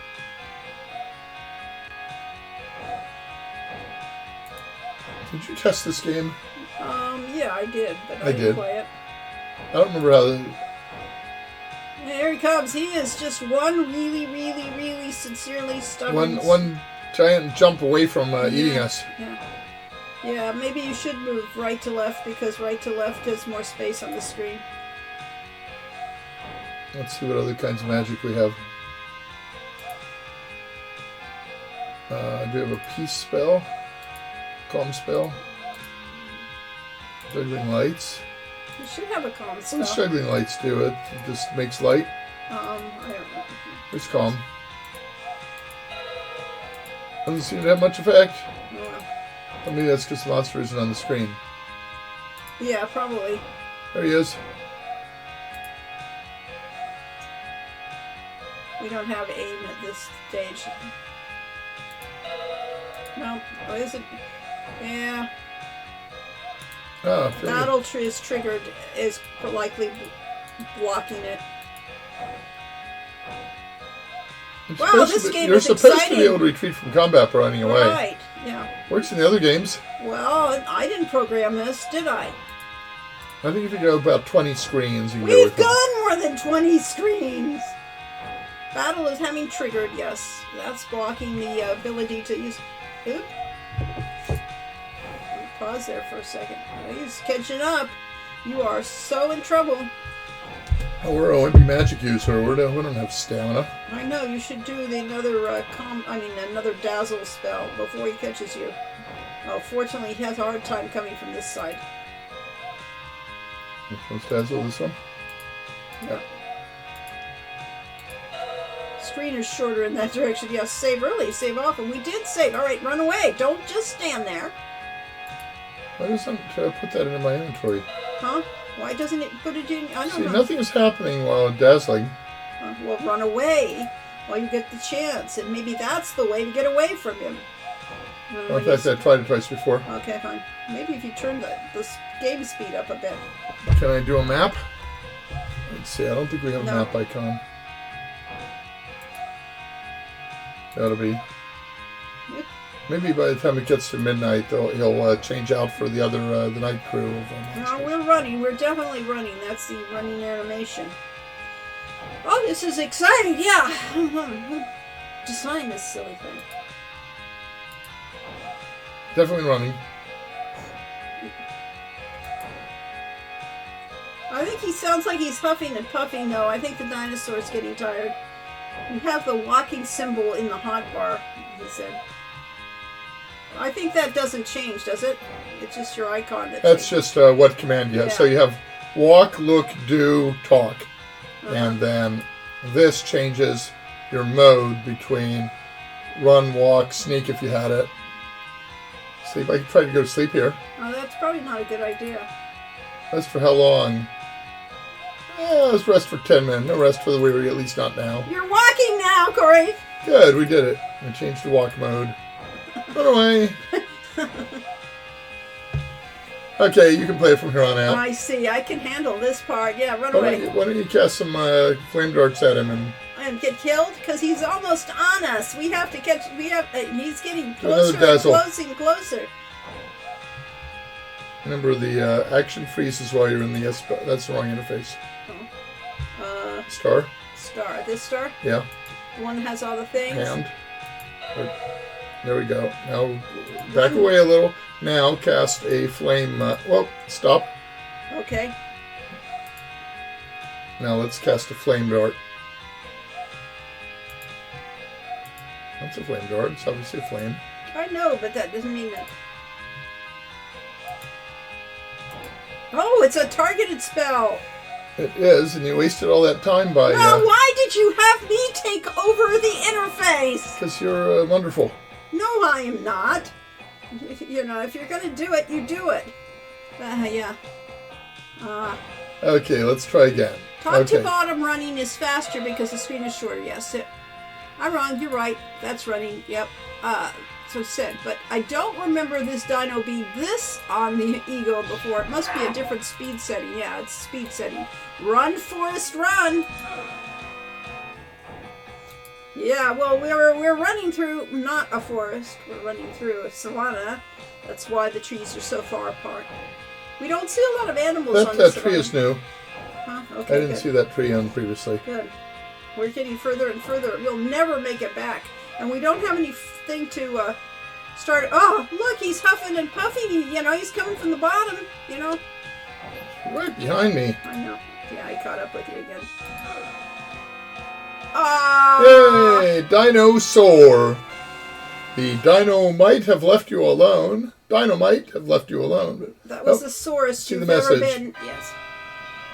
That's the sorest you've ever been. The dino might have left you alone. And it still doesn't, yeah. But decided to lower the boom and blew your chances of being a hero sky high. That's well, I guess dynamite blew you sky high. And you're a hamburger. Turned you into a hamburger. Should we restart since we don't know how to get out of the village? Uh-huh. I know we could run away from it before. We probably needed to talk to the guy, and that's probably all we need to do. Such glory, us punning, yes. So we're trapped forever in the Sabani village. We can't get to see the Libon. We can only talk to... you can talk to Ahura. You can talk, but come back and talk to the guard. To the elder? The elder, yes. He's not a guard, that's the guard. Yeah, well, he's guarding over the village, okay? He's the watcher. Abari. Talk to him. Kwaheri. All right. Ask about the village. Okay, fine. This blue blaze sword tribe makes home during the dry season. Ask about the savannah. Ask about the savannah. Okay, fine. All around us. All right, now try and go. We didn't have to talk to him. Your speed setting is at fault. See, that's what it was. Look at the control panel icon, second from the left. Wait, that's not a control panel. Second control panel icon. Detail, volume, speed, skill. Our skill should be lower. Slider up to the top. Whee! And skill down. Down to the down to the realistic. Yeah. We can have a high detail level because does that do anything? Our computer's fast. Maybe. Ooh, look, you're bobbing faster. Yes, we're definitely. Oh no! It found us again. Oh wow! Jeez. You got away this time. That's what you get if you have a faster computer. That is not the way. That was not what the computers could do back in the day. Speed run, yes. That's pretty funny. There you go. Yeah, really. It is day 5. I was just trying to get to this lake. You did. And what painting is this based on? No, it's not the peaceful kingdom. It's just the idea of it. Yes, when you approach. Cool the bubbling water, you feel a sense of serenity and peace. Let's take some water. With what? Your fingers. You drink from the cold, clear water. It has a slightly sweet taste. It tickles. Well, I don't think the mouth icons here that it's only talk, even though it could be other bodily functions done with the mouth. Oh, wow. Cheetah. That is and is not the definition of speed running. Yes, clearly. Yeah. Both is and is not the definition of speed running. What did it say when we cheetah? Oh, okay. Look at me calmly. Okay, yeah, I love cheetahs. So we can make a finger button in it. A feeling of peace and serenity. Which reminds you a bit of Rana's peace in Spielberg. The same comfortable feeling that nothing will harm you here. Okay, let's save the game. You're in a Quick, save the game. Save. And then...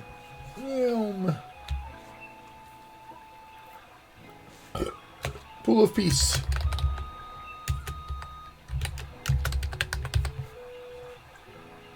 Okay, run over. We've won. Nothing will harm us here. Yay. We completed Quest for Glory 3. Yeah, okay. Well, what else would you want to do? I don't know. Once you're safe, we have spim rations. Wait a sec, I thought that... that's the letter. That isn't the one. We promised we were going to give that to someone. We could use the water skin on the water. Yeah, we could, probably. It's probably already full, but... Okay. Okay. You fill your water skin for the pool. Now it's full of peaceful water. Yeah.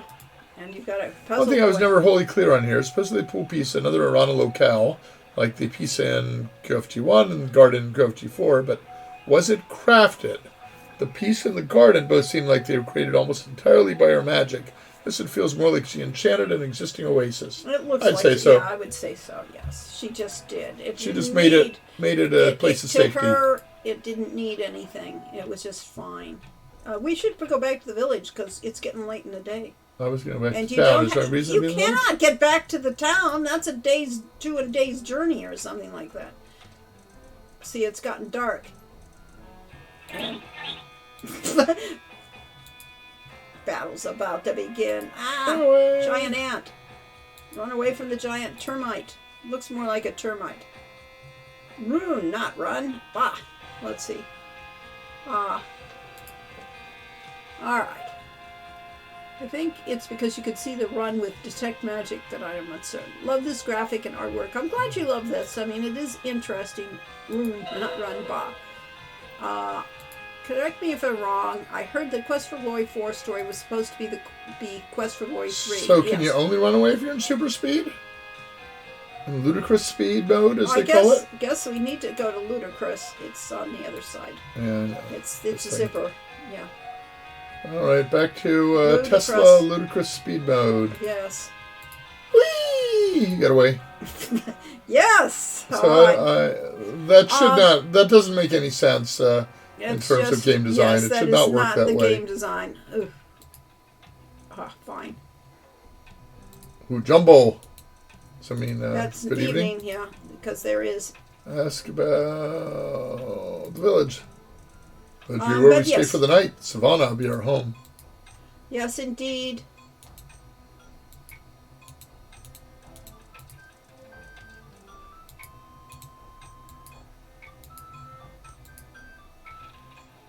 Ah, we can talk to her now. Uh-huh. That's your job. It holds but a few families at this time of year. Next season, we'll be moving to a larger village, and more families will be joining us. Okay. Who did the artwork? The art director was Andy Hoyos. At that time, the best art director, artist we had at Sierra. He had been previously on the King's Quest games, but we got it because this was in between it. And a team of people like, of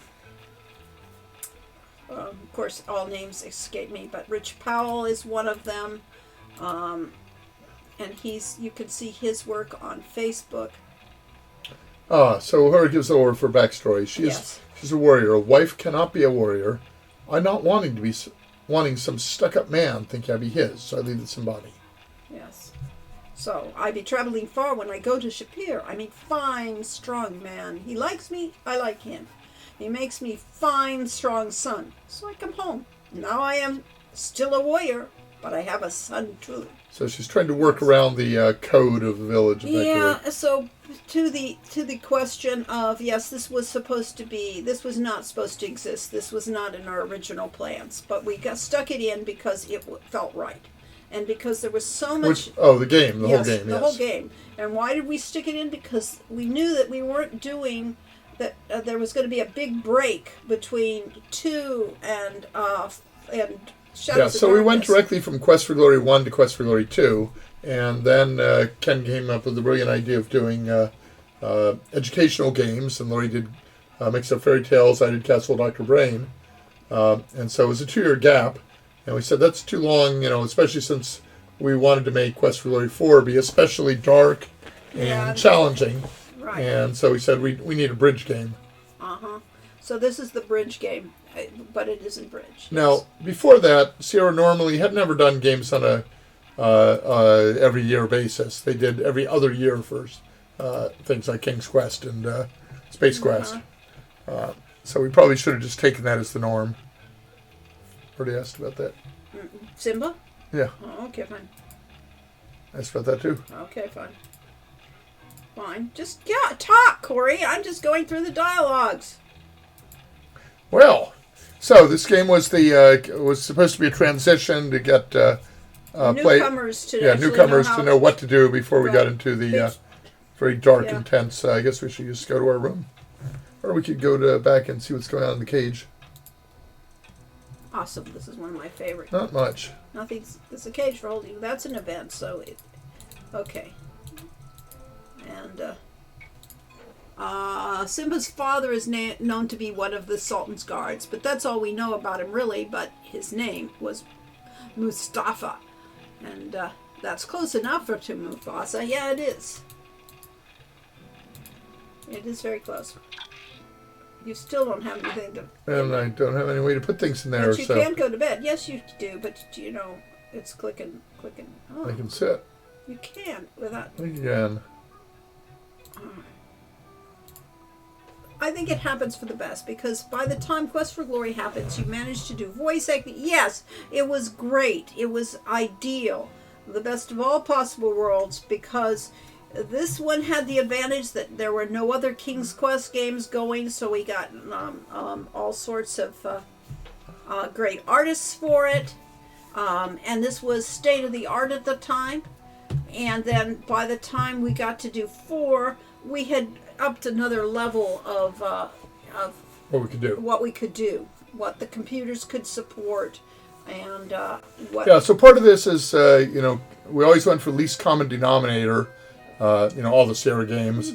That essentially, when we started out, the Tandy 1000 and Tandy 2000 were 2 of the most popular personal computers that, the games could run on.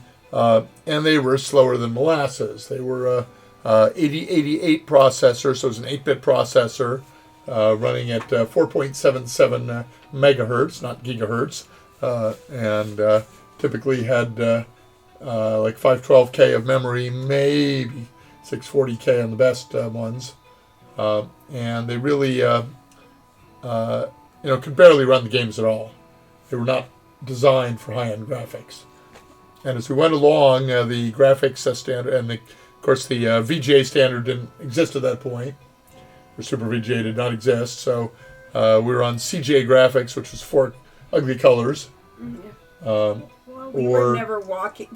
Or the Hercules monochrome card. We were never there for those when those were the target market. Yep.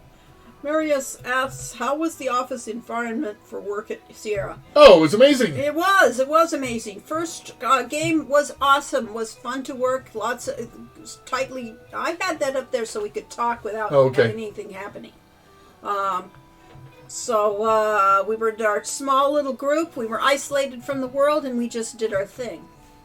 Quest for Glory 2, holy hell. Worst, terrible. Everything happened. Not just the way that we were doing the game totally changed, but things like, we had to have time clocks. We had to have time cards to sign in so that we made sure that everybody worked the same amount of hours and that you had required hours to be in the...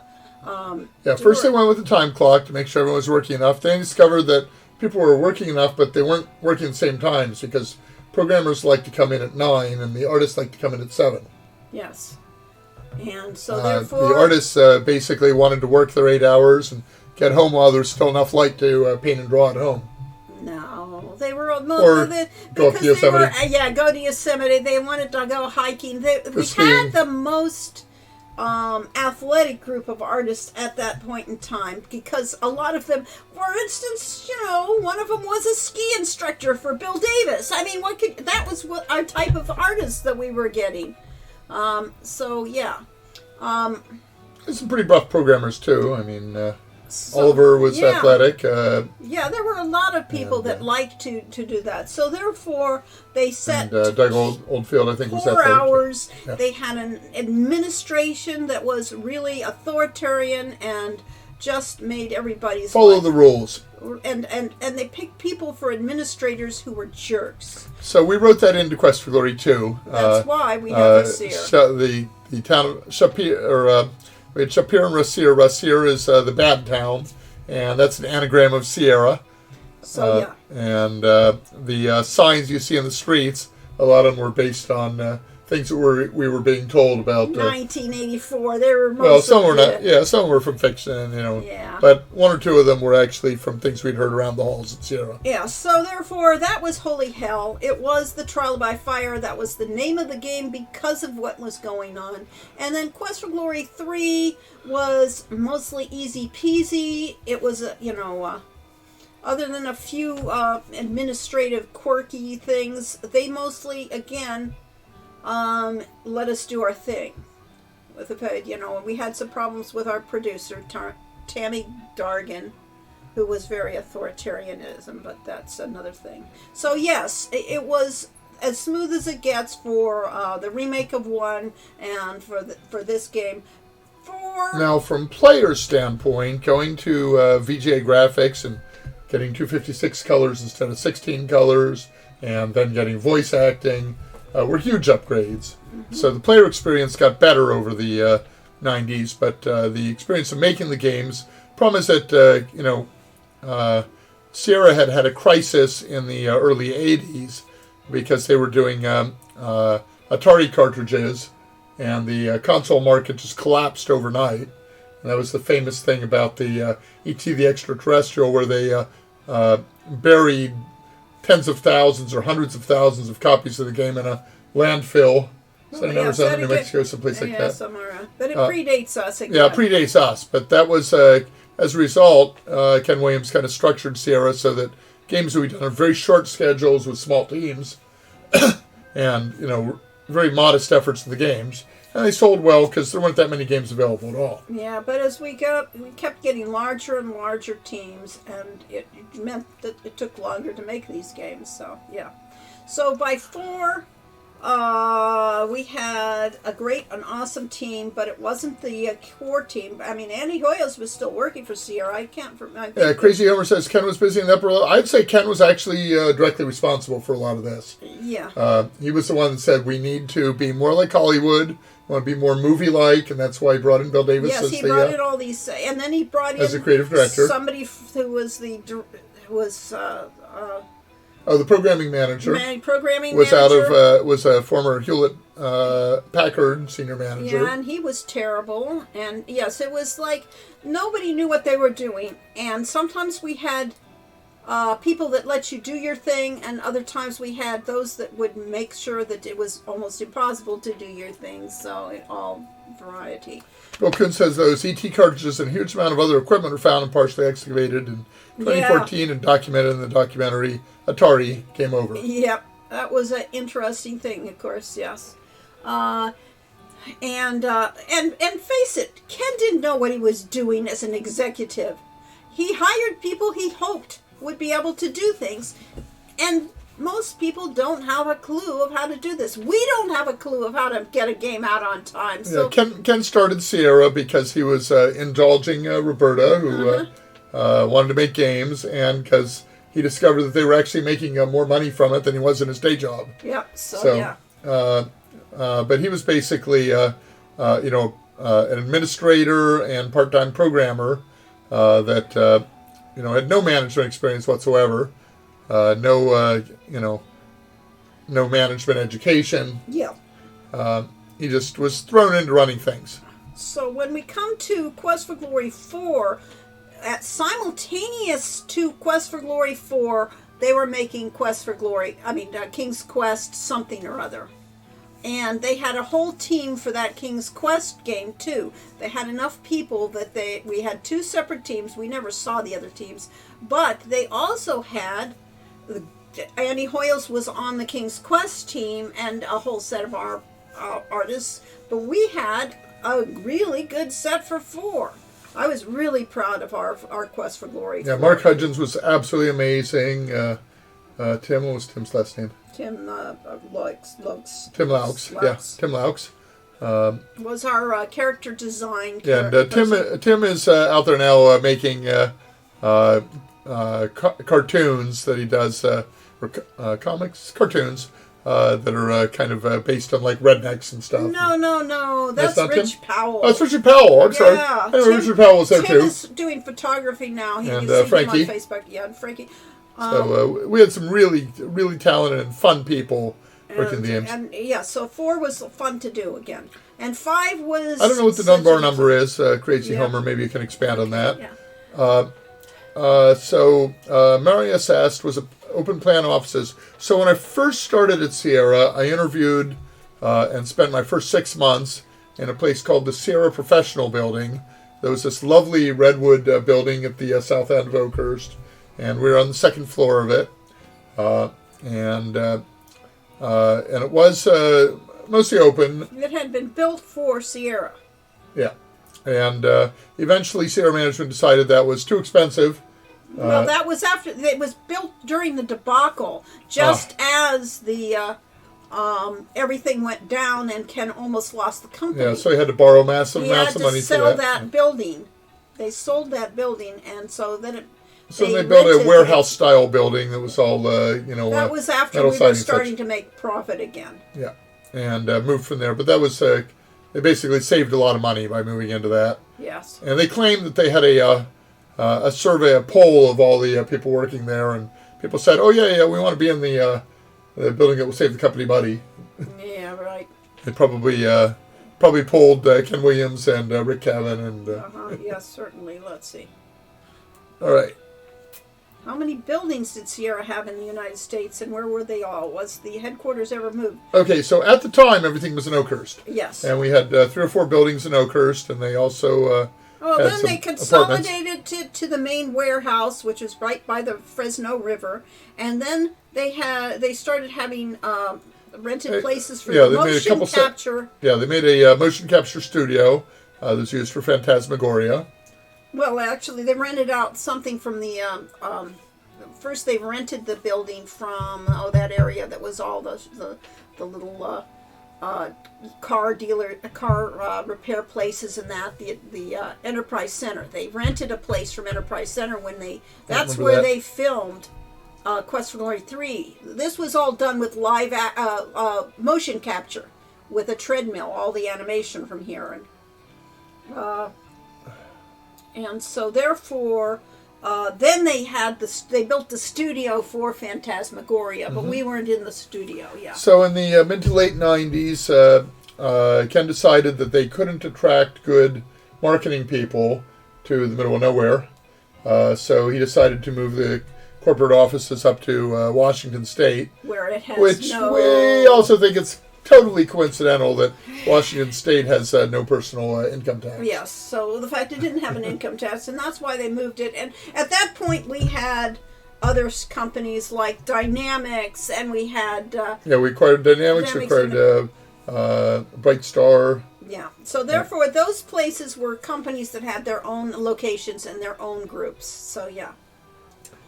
So we kept the original warehouse building became Yosemite Entertainment, division of Sierra, and then the main Sierra Online was up in Bellevue, Washington, which is right by Seattle, and they had a huge building there. I went up at one point, and Ken very happily showed me around the premises, and it was about 90% empty. So it was, they intended to greatly expand there, and that was in the period where they had been acquired by CDC and were merging with the other company. Before Ken sold it, or after Ken sold it, that you were up there? I was up there after the merger when Ken was still in charge. Ah, okay, fine. What was that? What was the function of the Redwood building? That was the Sierra Professional building. Sierra Professional. Yeah, that was the first place. So the original Sierra was Ken and Roberta's kitchen table. And a place that they had in Coarsegold. Yep. And they moved up to a Mudge Ranch area. No, first they moved to the one on, off of our road, the road to our house at 49. The one off. No, that was later. Griffin. Yes, it was. That was third. Oh, that was they were third? in Mudge Ranch. Oh, okay. Their house at Mudge Ranch burned down. Ah, okay. And then they built a mansion in an area called Goldside. Okay, and that was a huge Griffin building. Drive, which Roberta named. Yes, Griffin, and it had, she was the one that named that? Yeah, she named the street. I didn't know that. Yes. But they had a bowling alley in the thing. I don't know if they had a bowling alley, but they had a huge bowling line.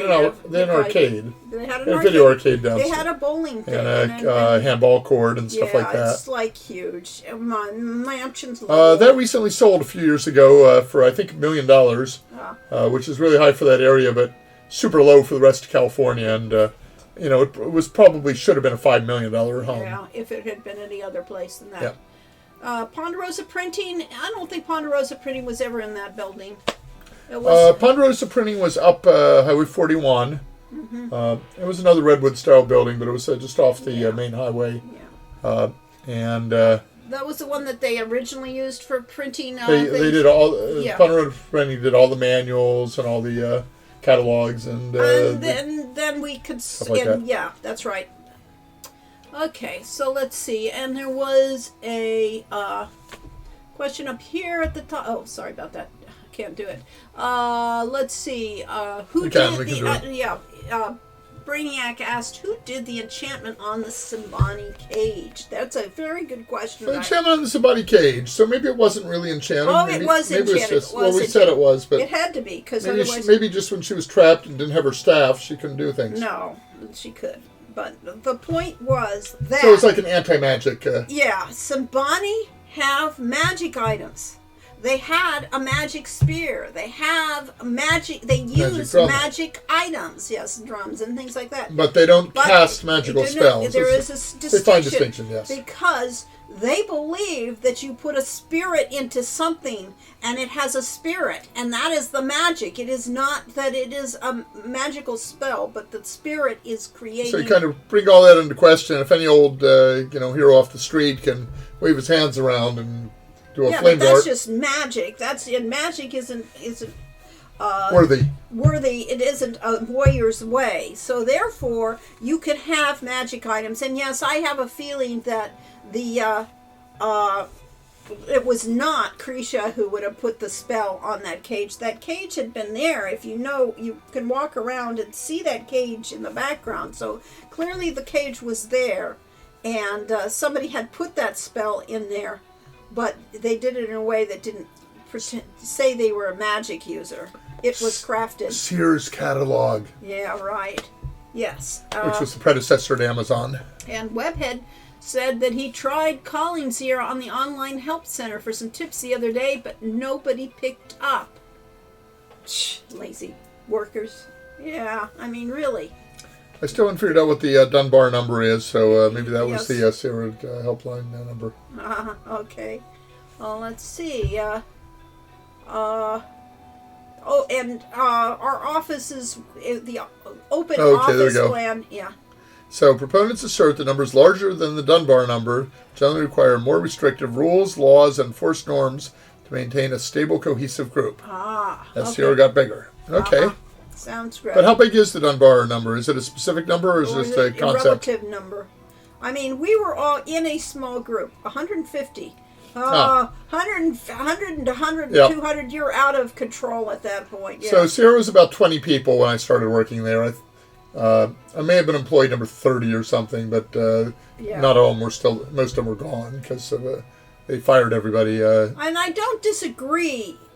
And also I did not, I mean, the manner of, you had these teams and your teams were really independent teams, and if you'd had a good producer on your team that did all the interface with the administration, then it works pretty well. The rule of thumb among software developers is that the ideal sub-team size is 3. That basically if you have a group of 3 developers working together, then one of them is always happy to do the things that the other 2 hate. Okay. And with 2 people, you get into arguments and no way to resolve it. With 3 people, you can come to some sort of an agreement. Okay.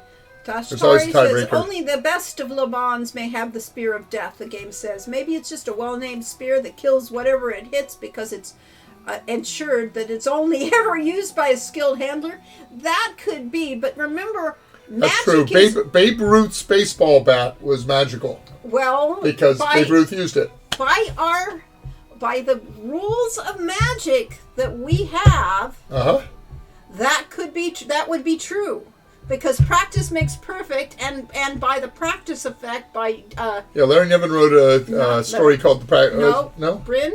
David Brin wrote a story called The Practice Effect. Yes, and that is as you use something, it becomes better. Yeah. And so it instills magic into the item. So in the case of the spear, the more it was used by the best of people and the most skilled of people, because Liban is not a hereditary thing, it is an earned skill, it is an earned position, then therefore that spear became more and more magical because of its use by the skilled person. That skill is ingrained into the item and becomes part of the item. So the whole book, The Practice Effect, was kind of a joke to start with, is that it took the phrase practice makes perfect and reversed it, and said that basically it's objects become better with practice. So you take a very roughly formed wooden chair that's just, 2x4s effectively, and the more it's used, the better a chair it becomes.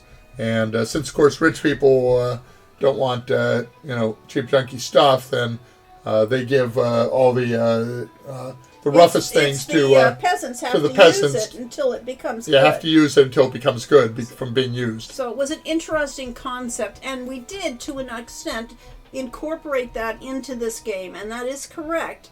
The spear did get better because it was used by a skilled handler, and it became more and more magical as it was passed down from generation to generation. Yes, thanks. But the joke there, as Tashtari is saying, is that if you have a skilled enough person wielding any spear, it feels magical. Yes, correct. Yes, and that is true.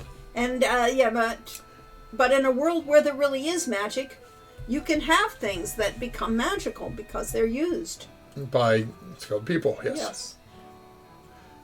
Sarah did grow up to about 100 people in my first, second year there, I guess.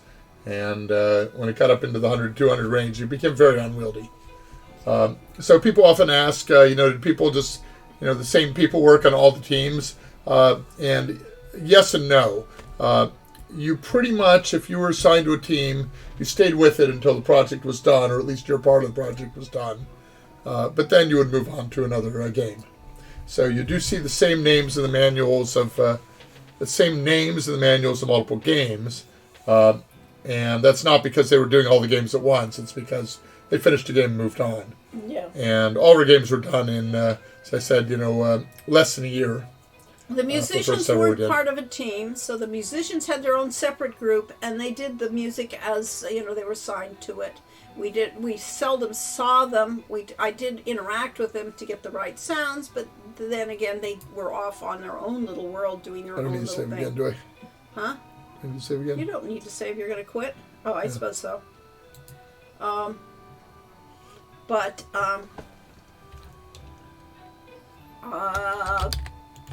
And then there was the QA, which was totally separate, and never the twain would meet until Quest for Glory 4, where they put on a dedicated person to be our chief QAer, and that would have been, Yeah, and they actually had a person from the QA department that moved in with the team. Yes. And sat with the programmers and constantly tested it and was able to go and just ask questions of the programmers, which was ironic because starting with Quest for Glory 2, our programmers weren't allowed to talk to the artists. Yeah. But the programmers could talk to the QAers. Well, and the problem with it was that we didn't have that much to show to test until the last months or two anyway, so indeed. Yeah, so when you're developing a game, you're always in despair. The game feels like it's the graphics look terrible, the sound's all off, nothing works right, and every game is a disaster. It is. And you get into about the last 2 months of a game, and the polish starts to show. They get the final artwork, you bring in the music, game music just. It's another dimension. Yeah, it's a whole new dimension. And when you bring in the voices, you've got yet another layer on top of it. So and suddenly it starts to actually feel like this might actually be a good game. Yeah. But we never know when we're developing them. You can't tell, and QAers can't tell. They have to. They can't even play the game until near the end of the game. So therefore, bringing on a dedicated QAer. It doesn't work, really. It didn't work. The guy didn't have anything to do for months on time, and then... Oh, he did. Yeah, he basically made notes on the game and figured out what they were, and worked out a test plan for the other QAers. Could be, he but did. I didn't. He did. Okay, fine. I just remember that he went walking the one day during lunch and got bitten by a rattlesnake. Yikes! And came back and, said, I think I got bitten by a rattlesnake. And it's like... What are you doing coming back to work? Why didn't you go to the clinic? Yeah, jeez. I was going to say something that I've got lost. Oh, well. Oh, well, yes. So, yeah, it was working with Sarah was always a roller coaster. There were amazing highs when you're working with a team and everybody's on the same page and people start throwing out ideas and programmers say, well, what if we did this? And artists said, I can illustrate that. That was only on one. Yeah, well, it was mostly on one, but it happens on games in general. Well, that people start saying, coming up with ideas. Not much on Sierra Games, sorry. It was the idea. It was ideal on one, because we could do that. And two, to a smaller extent, as it got more codified with how to do things. So we never should have done a sequel. Yeah, really. Have we ever considered Quest for Glory games on mobile device like I don't know, I can't even play them on a full computer screen. Yeah, we're terrible on that, though. Couldn't fight the monster, couldn't escape. Yeah, so we're not. And theoretically, any character class should be able to fight monsters and defeat them. Yes, but probably not at level 1 when you haven't practiced your spells and things like that, You have a hard time. How can you practice your You spells? have to go out. Can't do it in the city. Can't do it in it, Sabani Village. You can do it out in the savannah before you get into a combat. You just go a certain distance and stop. So, or you can try You'd that. end up with Lahaina. You'd set the entire savannah on fire. That's true. There are all the warnings, yeah. Smokey the elephant. Comes by and warns you about starting fires. Don't do that at night. Yes, indeed. We didn't have any say on what mobile devices, but we do have Road to Redemption on mobile devices, at least. Sort of. We do want it. I mean, it's capable of being. Well, it's on the Switch, Nintendo Switch, right. and Summer Days Tilly's Tale is also on the Nintendo Switch. Yes. And Castle Dr. Brain would work great on a mobile device. Right. So it's the just have to better pick your games. Design better for it. I think Mixed Up Fairy Tales would be fine on mobile. Probably, yeah. Yeah. So I've actually talked about doing another puzzle game, and the problem is it takes brains to come up with good puzzles. So, and lack of distraction. Well, I really appreciate everything you did. Sierra in the 80s and the 90s were a huge part of my life. Later Sierra, not as much. I know what you're saying. I mean, LucasArts at that time too was such an incredible innovator, and Secret of Monkey Island is a brilliant game. Well, I also Indiana Jones and the Fate of Atlantis was a brilliant game. So all sorts of interesting things were coming out at the same time. But they do seem a little dated today. Well, they do. I was kind of cringing at this graphic. Now, part of it, of course, is the monitors. We could have had a light on, we're sitting here in the dark. Yeah, only because it got cloudy over. It's not going to be in the dark for much longer. We're actually not that bad in the light. Yes, and it's better to be in the shadows, after all. My shirt is shimmering in the darkness. Yeah, of course. It was great to see two companies innovate and still be able to poke fun at each other. Rubber tree. Yes, exactly. We could poke fun at each other. Although we talk, and at game designer conferences, we chatted with the LucasArts for people and back and forth. We even had a couple of softball games, one at Lucas and one at Sierra, and between Sierra and Lucas. So yes. It was a good time to be in the game industry. I was the very bad second string pitcher. Yes. But mostly I was bad because they brought in all the second stringers together with me, so I had a bunch of fielders that couldn't field the ball behind me. Oh well. So I would have been a much better pitcher with the first string behind me. Sad. I think LucasArts won. No, we won that game at Lucas. We won the game at Lucas? Yes. Did they win the game at ours? At Sierra? I don't know what happened with the one at ours. Okay, yeah. Ron Gilbert was mad at me because I threw kind of a screwball underhand pitch that was very hard to hit, and he said, that isn't the object of the game. The object of the game is batting practice. Basically. I see. And, Working at Sierra I thought the object was to get people out. Yeah. It sounds like an adventurous era. It was indeed. We were in the wild west of game making. There were a couple pictures of that. Somewhere up on the web you can find a picture of the softball game. They had a picture of the group together, one picture of it, but I haven't seen them for years, so I don't know.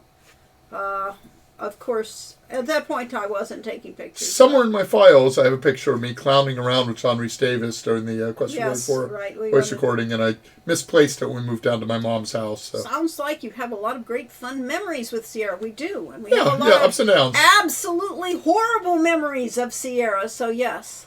Silly clowns are always on. There we go. Exactly. The clowns are on. It was an incredible experience. We're very glad that we had it. It was holy hell, though, Don. You know, we had it's to. Work. It's work. We had to not just work. Work is one thing. Stress is another. And some of those times it was so stressful. Like the time we had to punch in our code to get into the building. It was up to, I mean, we walked into the main building, but to get into our section of the building, you had to punch in your code. And at one point, after several months of being there and knowing my code, one day I couldn't remember my code. And it never came back. It never came back. It was that stressful that time. So, yes, there were times when people had nervous breakdowns. We had the QAer from Quest for Glory 4 later committed suicide. We've had quite a few people we worked with died young. Yeah. Ken Nishue died young. Carlos Escobar. Yes. So stress. We never recommended to people to become game designers or work at Sierra. We always said, it is something that you have to have a strong stomach to work at to be able to. When it's good, it's amazing. And Yes. the Game Developers Conference like that, too. The first couple game developers conferences we went to, you'd go to the party, and it would just be electric with having a conversation. And the following year, they got Sound Blaster as a sponsor, and the music was so loud you couldn't hear anyone talk. Yeah, less of a intimate experience with people getting together to talk. And then they went up to having tens of thousands of people come, and then after that, forget it. Yep, no more an experience. But so yes, as I said, several people had nervous breakdowns. You have to be able to stand the craziness and the insanity of too little time to do what you needed to do, and the pressure of having that time thing and trying to deal with an administration that may or may not. And tyrannical game directors. Yeah. So, I still don't recommend to anybody to get into this business unless you are truly a masochist and really have a strong idea of a self-determination and a work ethic. Or another way of looking at it is at science fiction conventions, people are always asking, can I become an author? I've got these great ideas. And I said, become an author is a writer.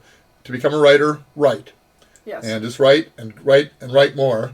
And eventually it'll either be good enough or it isn't. And if it's good enough, then you can become a published author. Yep. And that's all there is to it. So basically, game industry, another way of phrasing it is to be a writer, you need to write. Yeah. You have to have that. It all comes down to your personal ability to do what you want to do. And that overcomes all of the obstacles. You jump the hoops and go through the hells and the low points. And what do you know? You can have the amazing experiences in the course of it. So I like to play games is not a good enough excuse to become a game developer. There's not much relationship between them. That's the other thing I said. Yes. Being a game developer, as a programmer, being a game developer is not much different than programming for a database company. Yep, and it isn't very exciting. It is work. And on the other hand, once you're in the game industry, when you're trying to do games, you have no time to play games. So therefore, yeah, we thought we were big D&D players before we went to Sierra, and they hired us to be their first role-playing game designers in a while. And we said, okay, we'll be able to get together with other people at Sierra and play D&D. Nope, nobody else played. Yeah, eventually it did. I mean, we had a good group there for one session. Yeah, or 2 sessions. Stuart Mulder set up a regular board game night at his house. Yeah, but that was even later. So yeah, it was always working any job is painful. There's always bad things and good things. Game industry is really self-determination, I think, to be able to be in a game designer. We got our friend and fellow D&D Dungeon Master Richard Aronson to come to work for Sierra, and once he did that, he didn't have time to play anymore. Yeah. All all, we managed to Just another survive brick in it. the wall. We still make games. Why? Because we love being able to talk to you people, and we love, going to conventions. We like the thrill of having accomplished something. Now, what we're missing is at Sierra we had that incredible pressure and stress, and part of that was about getting games out much sooner than you would believe possible. So now that we're doing it our own, we don't have somebody pushing on us And to we make have us go every day and many, every year. many more distractions. Yeah. But, that Fewer than we used to. Yeah, fewer than we used to this year. Yeah, next year. But by next year, we expect things to be lighter. Yeah. So all of this makes a difference. But we're still going to we're still working on Efeo's adventure and then on Sammy's story. As I said, we'll be doing a live action live action only because it's live streamed role playing game. They did pretty well with Acquisitions Incorporated. Oh, okay. See if you publicize them and have your own convention. Yes. Well, It's too crazy after all these years. We are definitely crazy. Looking forward to the upcoming games. So are we, actually. Yes, the live game. I just came up with the idea last night. So that's why it's our hot topic. That's why it's a hot topic, because that's. But 3 years ago, we said as part of the Summer Daze Kickstarter and then live stream that that I was going to do a run of Tower of Indomitable Circumstance, and we started selecting people for that, and then that kind of fell by the wayside. Yeah, it did, and it's. But I still owe people that. Yes, so we will if we meet our obligations eventually. Eventually, if anybody gets a hold of us and says, "Oh, yeah, we really want you to do this," we didn't make it part of the. It wasn't a Kickstarter level. It wasn't. Thank God. Are you sure? Yeah, I'm pretty sure. Let's go find out. Okay, well, we can see what our Kickstarter levels were. Kickstarter. We will consider having a Kickstarter next year for Sammy's story. Okay. Summer Daze. Okay. Yep. Animation. We made it. We got animation. All right, let's see. Romantic Picnic Basket, Selfie Sponsor Edition. Mm-hmm. Did we didn't send out the posters. We need to do that next. Oh. Are the people still alive? I hope so. Yeah, the Flippy book. We didn't do a $10,000 or even a $1,000 thing on Summer Daze, so we didn't give people the chance to waste huge amounts of money on our thing. Well, Bill, all right, doesn't look like there's anything about a D&D game in there. Isn't. It was something we were coming up with while we were doing things. Yes, let's see.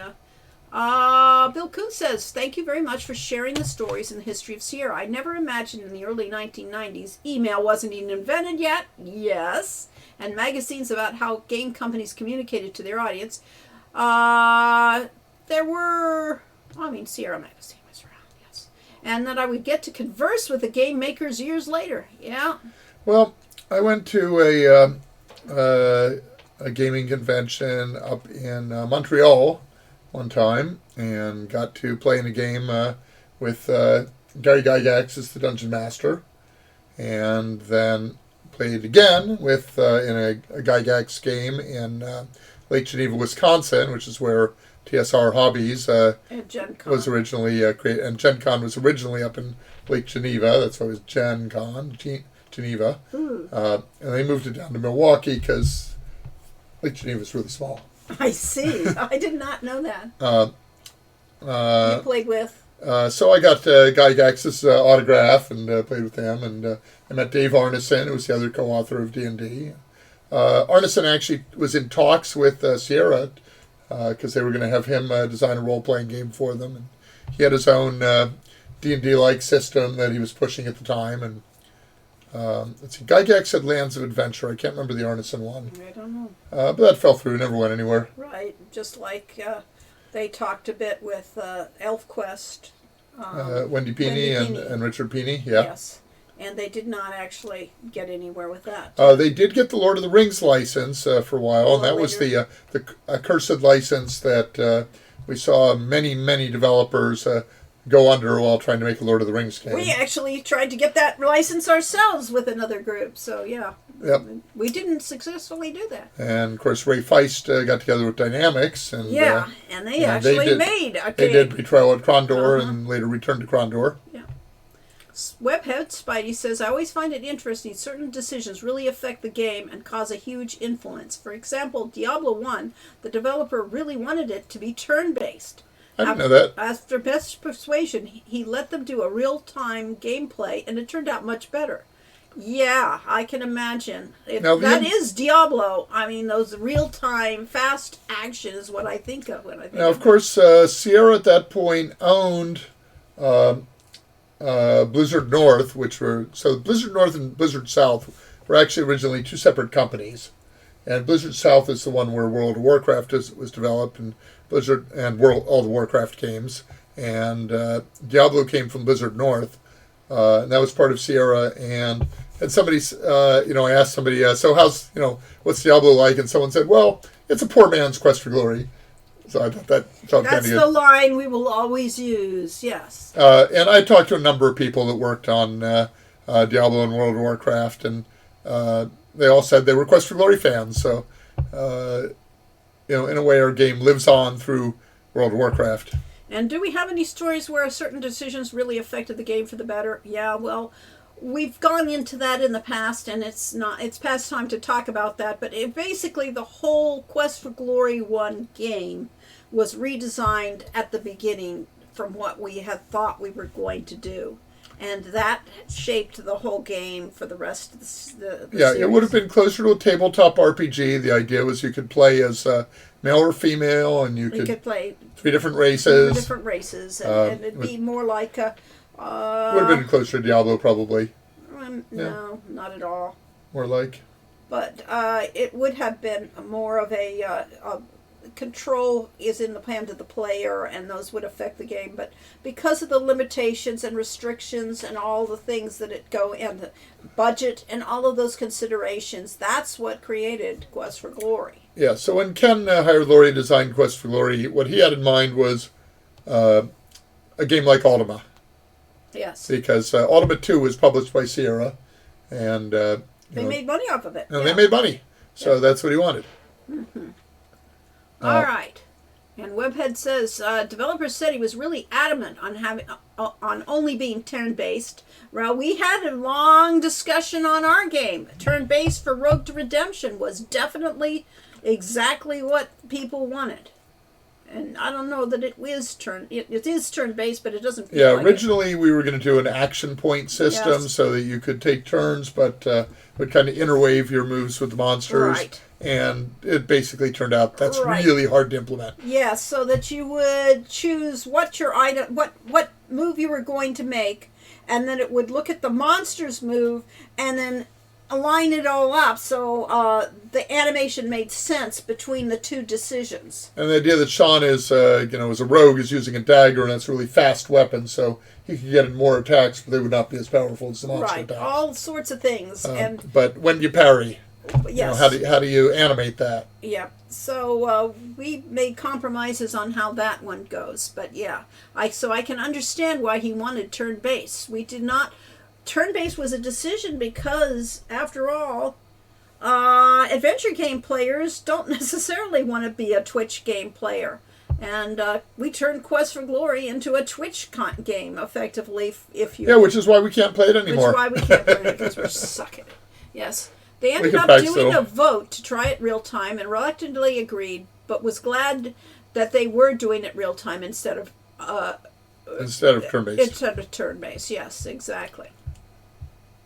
Male and female in different races, and mix up fairy tales. Well, you're male or female. You could be a boy or a girl. You could be a boy or a girl. Yeah, male, female, and different races. Yeah, well, that wasn't really different races. By different races, we mean gnomes and centaurs rather than black, white, what color yellow. Skin you have. Yeah. It's funny you say Diablo 1 is a poor man's Quest for Glory. Diablo and Quest for Glory games were my favorite games growing up. Yeah. Oh, both very different, but Yes, exactly. So different feel to it. Diablo is a good game, so I didn't say it was a poor man's Quest for Gloria. Yes. I'm just quoting what was told to me. Right. I did actually play Diablo 1 a little bit, and it was quite a bit of fun. I didn't play any of the later ones. Basically, it's a lot like... King Darker. It is. It's, clouds Spooky. are coming over the sun. What is it, the Keymaster? What was the Disney, No. Oh. the Disney crossover one? Well, I mean, Ghostbusters with the Keymaster, but... Huh? Are you talking about the... you're talking about the one with Mickey Mouse? Yes, that one. Yeah.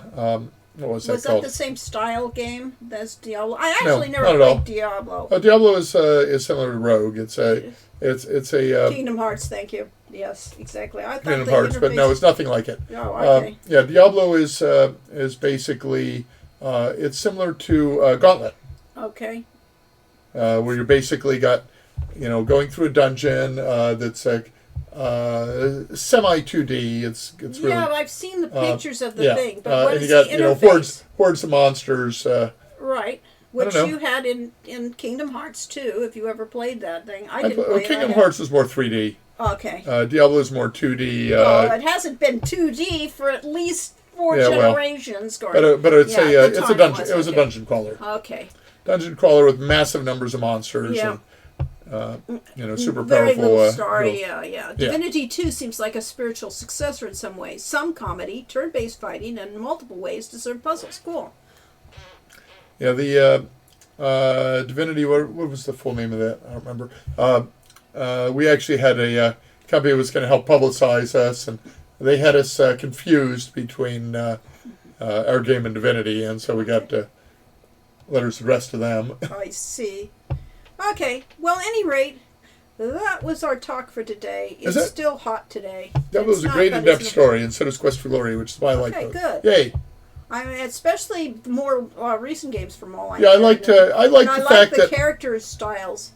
So Diablo, I like that you go into the town and talk with the townspeople and stuff, and it kind of filled out the story. I like Diablo because it had some great characters that went into Heroes of the Storm, and so there we go. I love the gameplay of all of the Diablo characters, like Diablo or Butcher, or Butcher's my favorite character in Hero of the Storm. Yeah, so we periodically play Heroes of the Storm with that same Richard Aronson, who was Cedric the Owl, and with his friend Jonathan Hall, and occasionally Jonathan's son. So we still play that game, even though it's a dead game. And, of course, Jonathan's son blows all the rest of us away, even though when he'd only been playing it for a month, he was playing better than Lori and I that were playing for years. Yeah. But, all the great Diablo characters are in Heroes of the Storm. Yeah, they have basically different sets of characters from franchise. There's a group from Warcraft, a group from Diablo, a group from Overwatch. Yeah. At any rate, so I was trying to wrap this up since it's 4:20. Oh, well.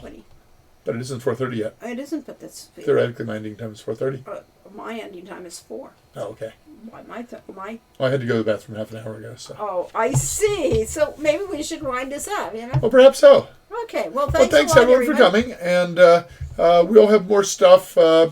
Should we learn how to play Quest for Glory before we play it again? No. It's much more fun. More fun to see the developers don't know how to play their own games. Wrap it up like Keep On. Yeah. Yep. Kaboom! Okay, boom. And bye. Thank you. And we're glad you guys showed up. And we'll see you on Patreon. And we'll see you and Discord. We'll see you on weeks. Discord. 2 weeks. Don't forget to look at Discord for Transsolar Space Games. And it'll still be in August, so we'll have to come up with another August theme 26th. for August. And we will figure out what we're doing then. Probably still trying to play Quest for Glory 3 because we're not good at it. Well, Anyway, ta-ta. all right, bye-bye.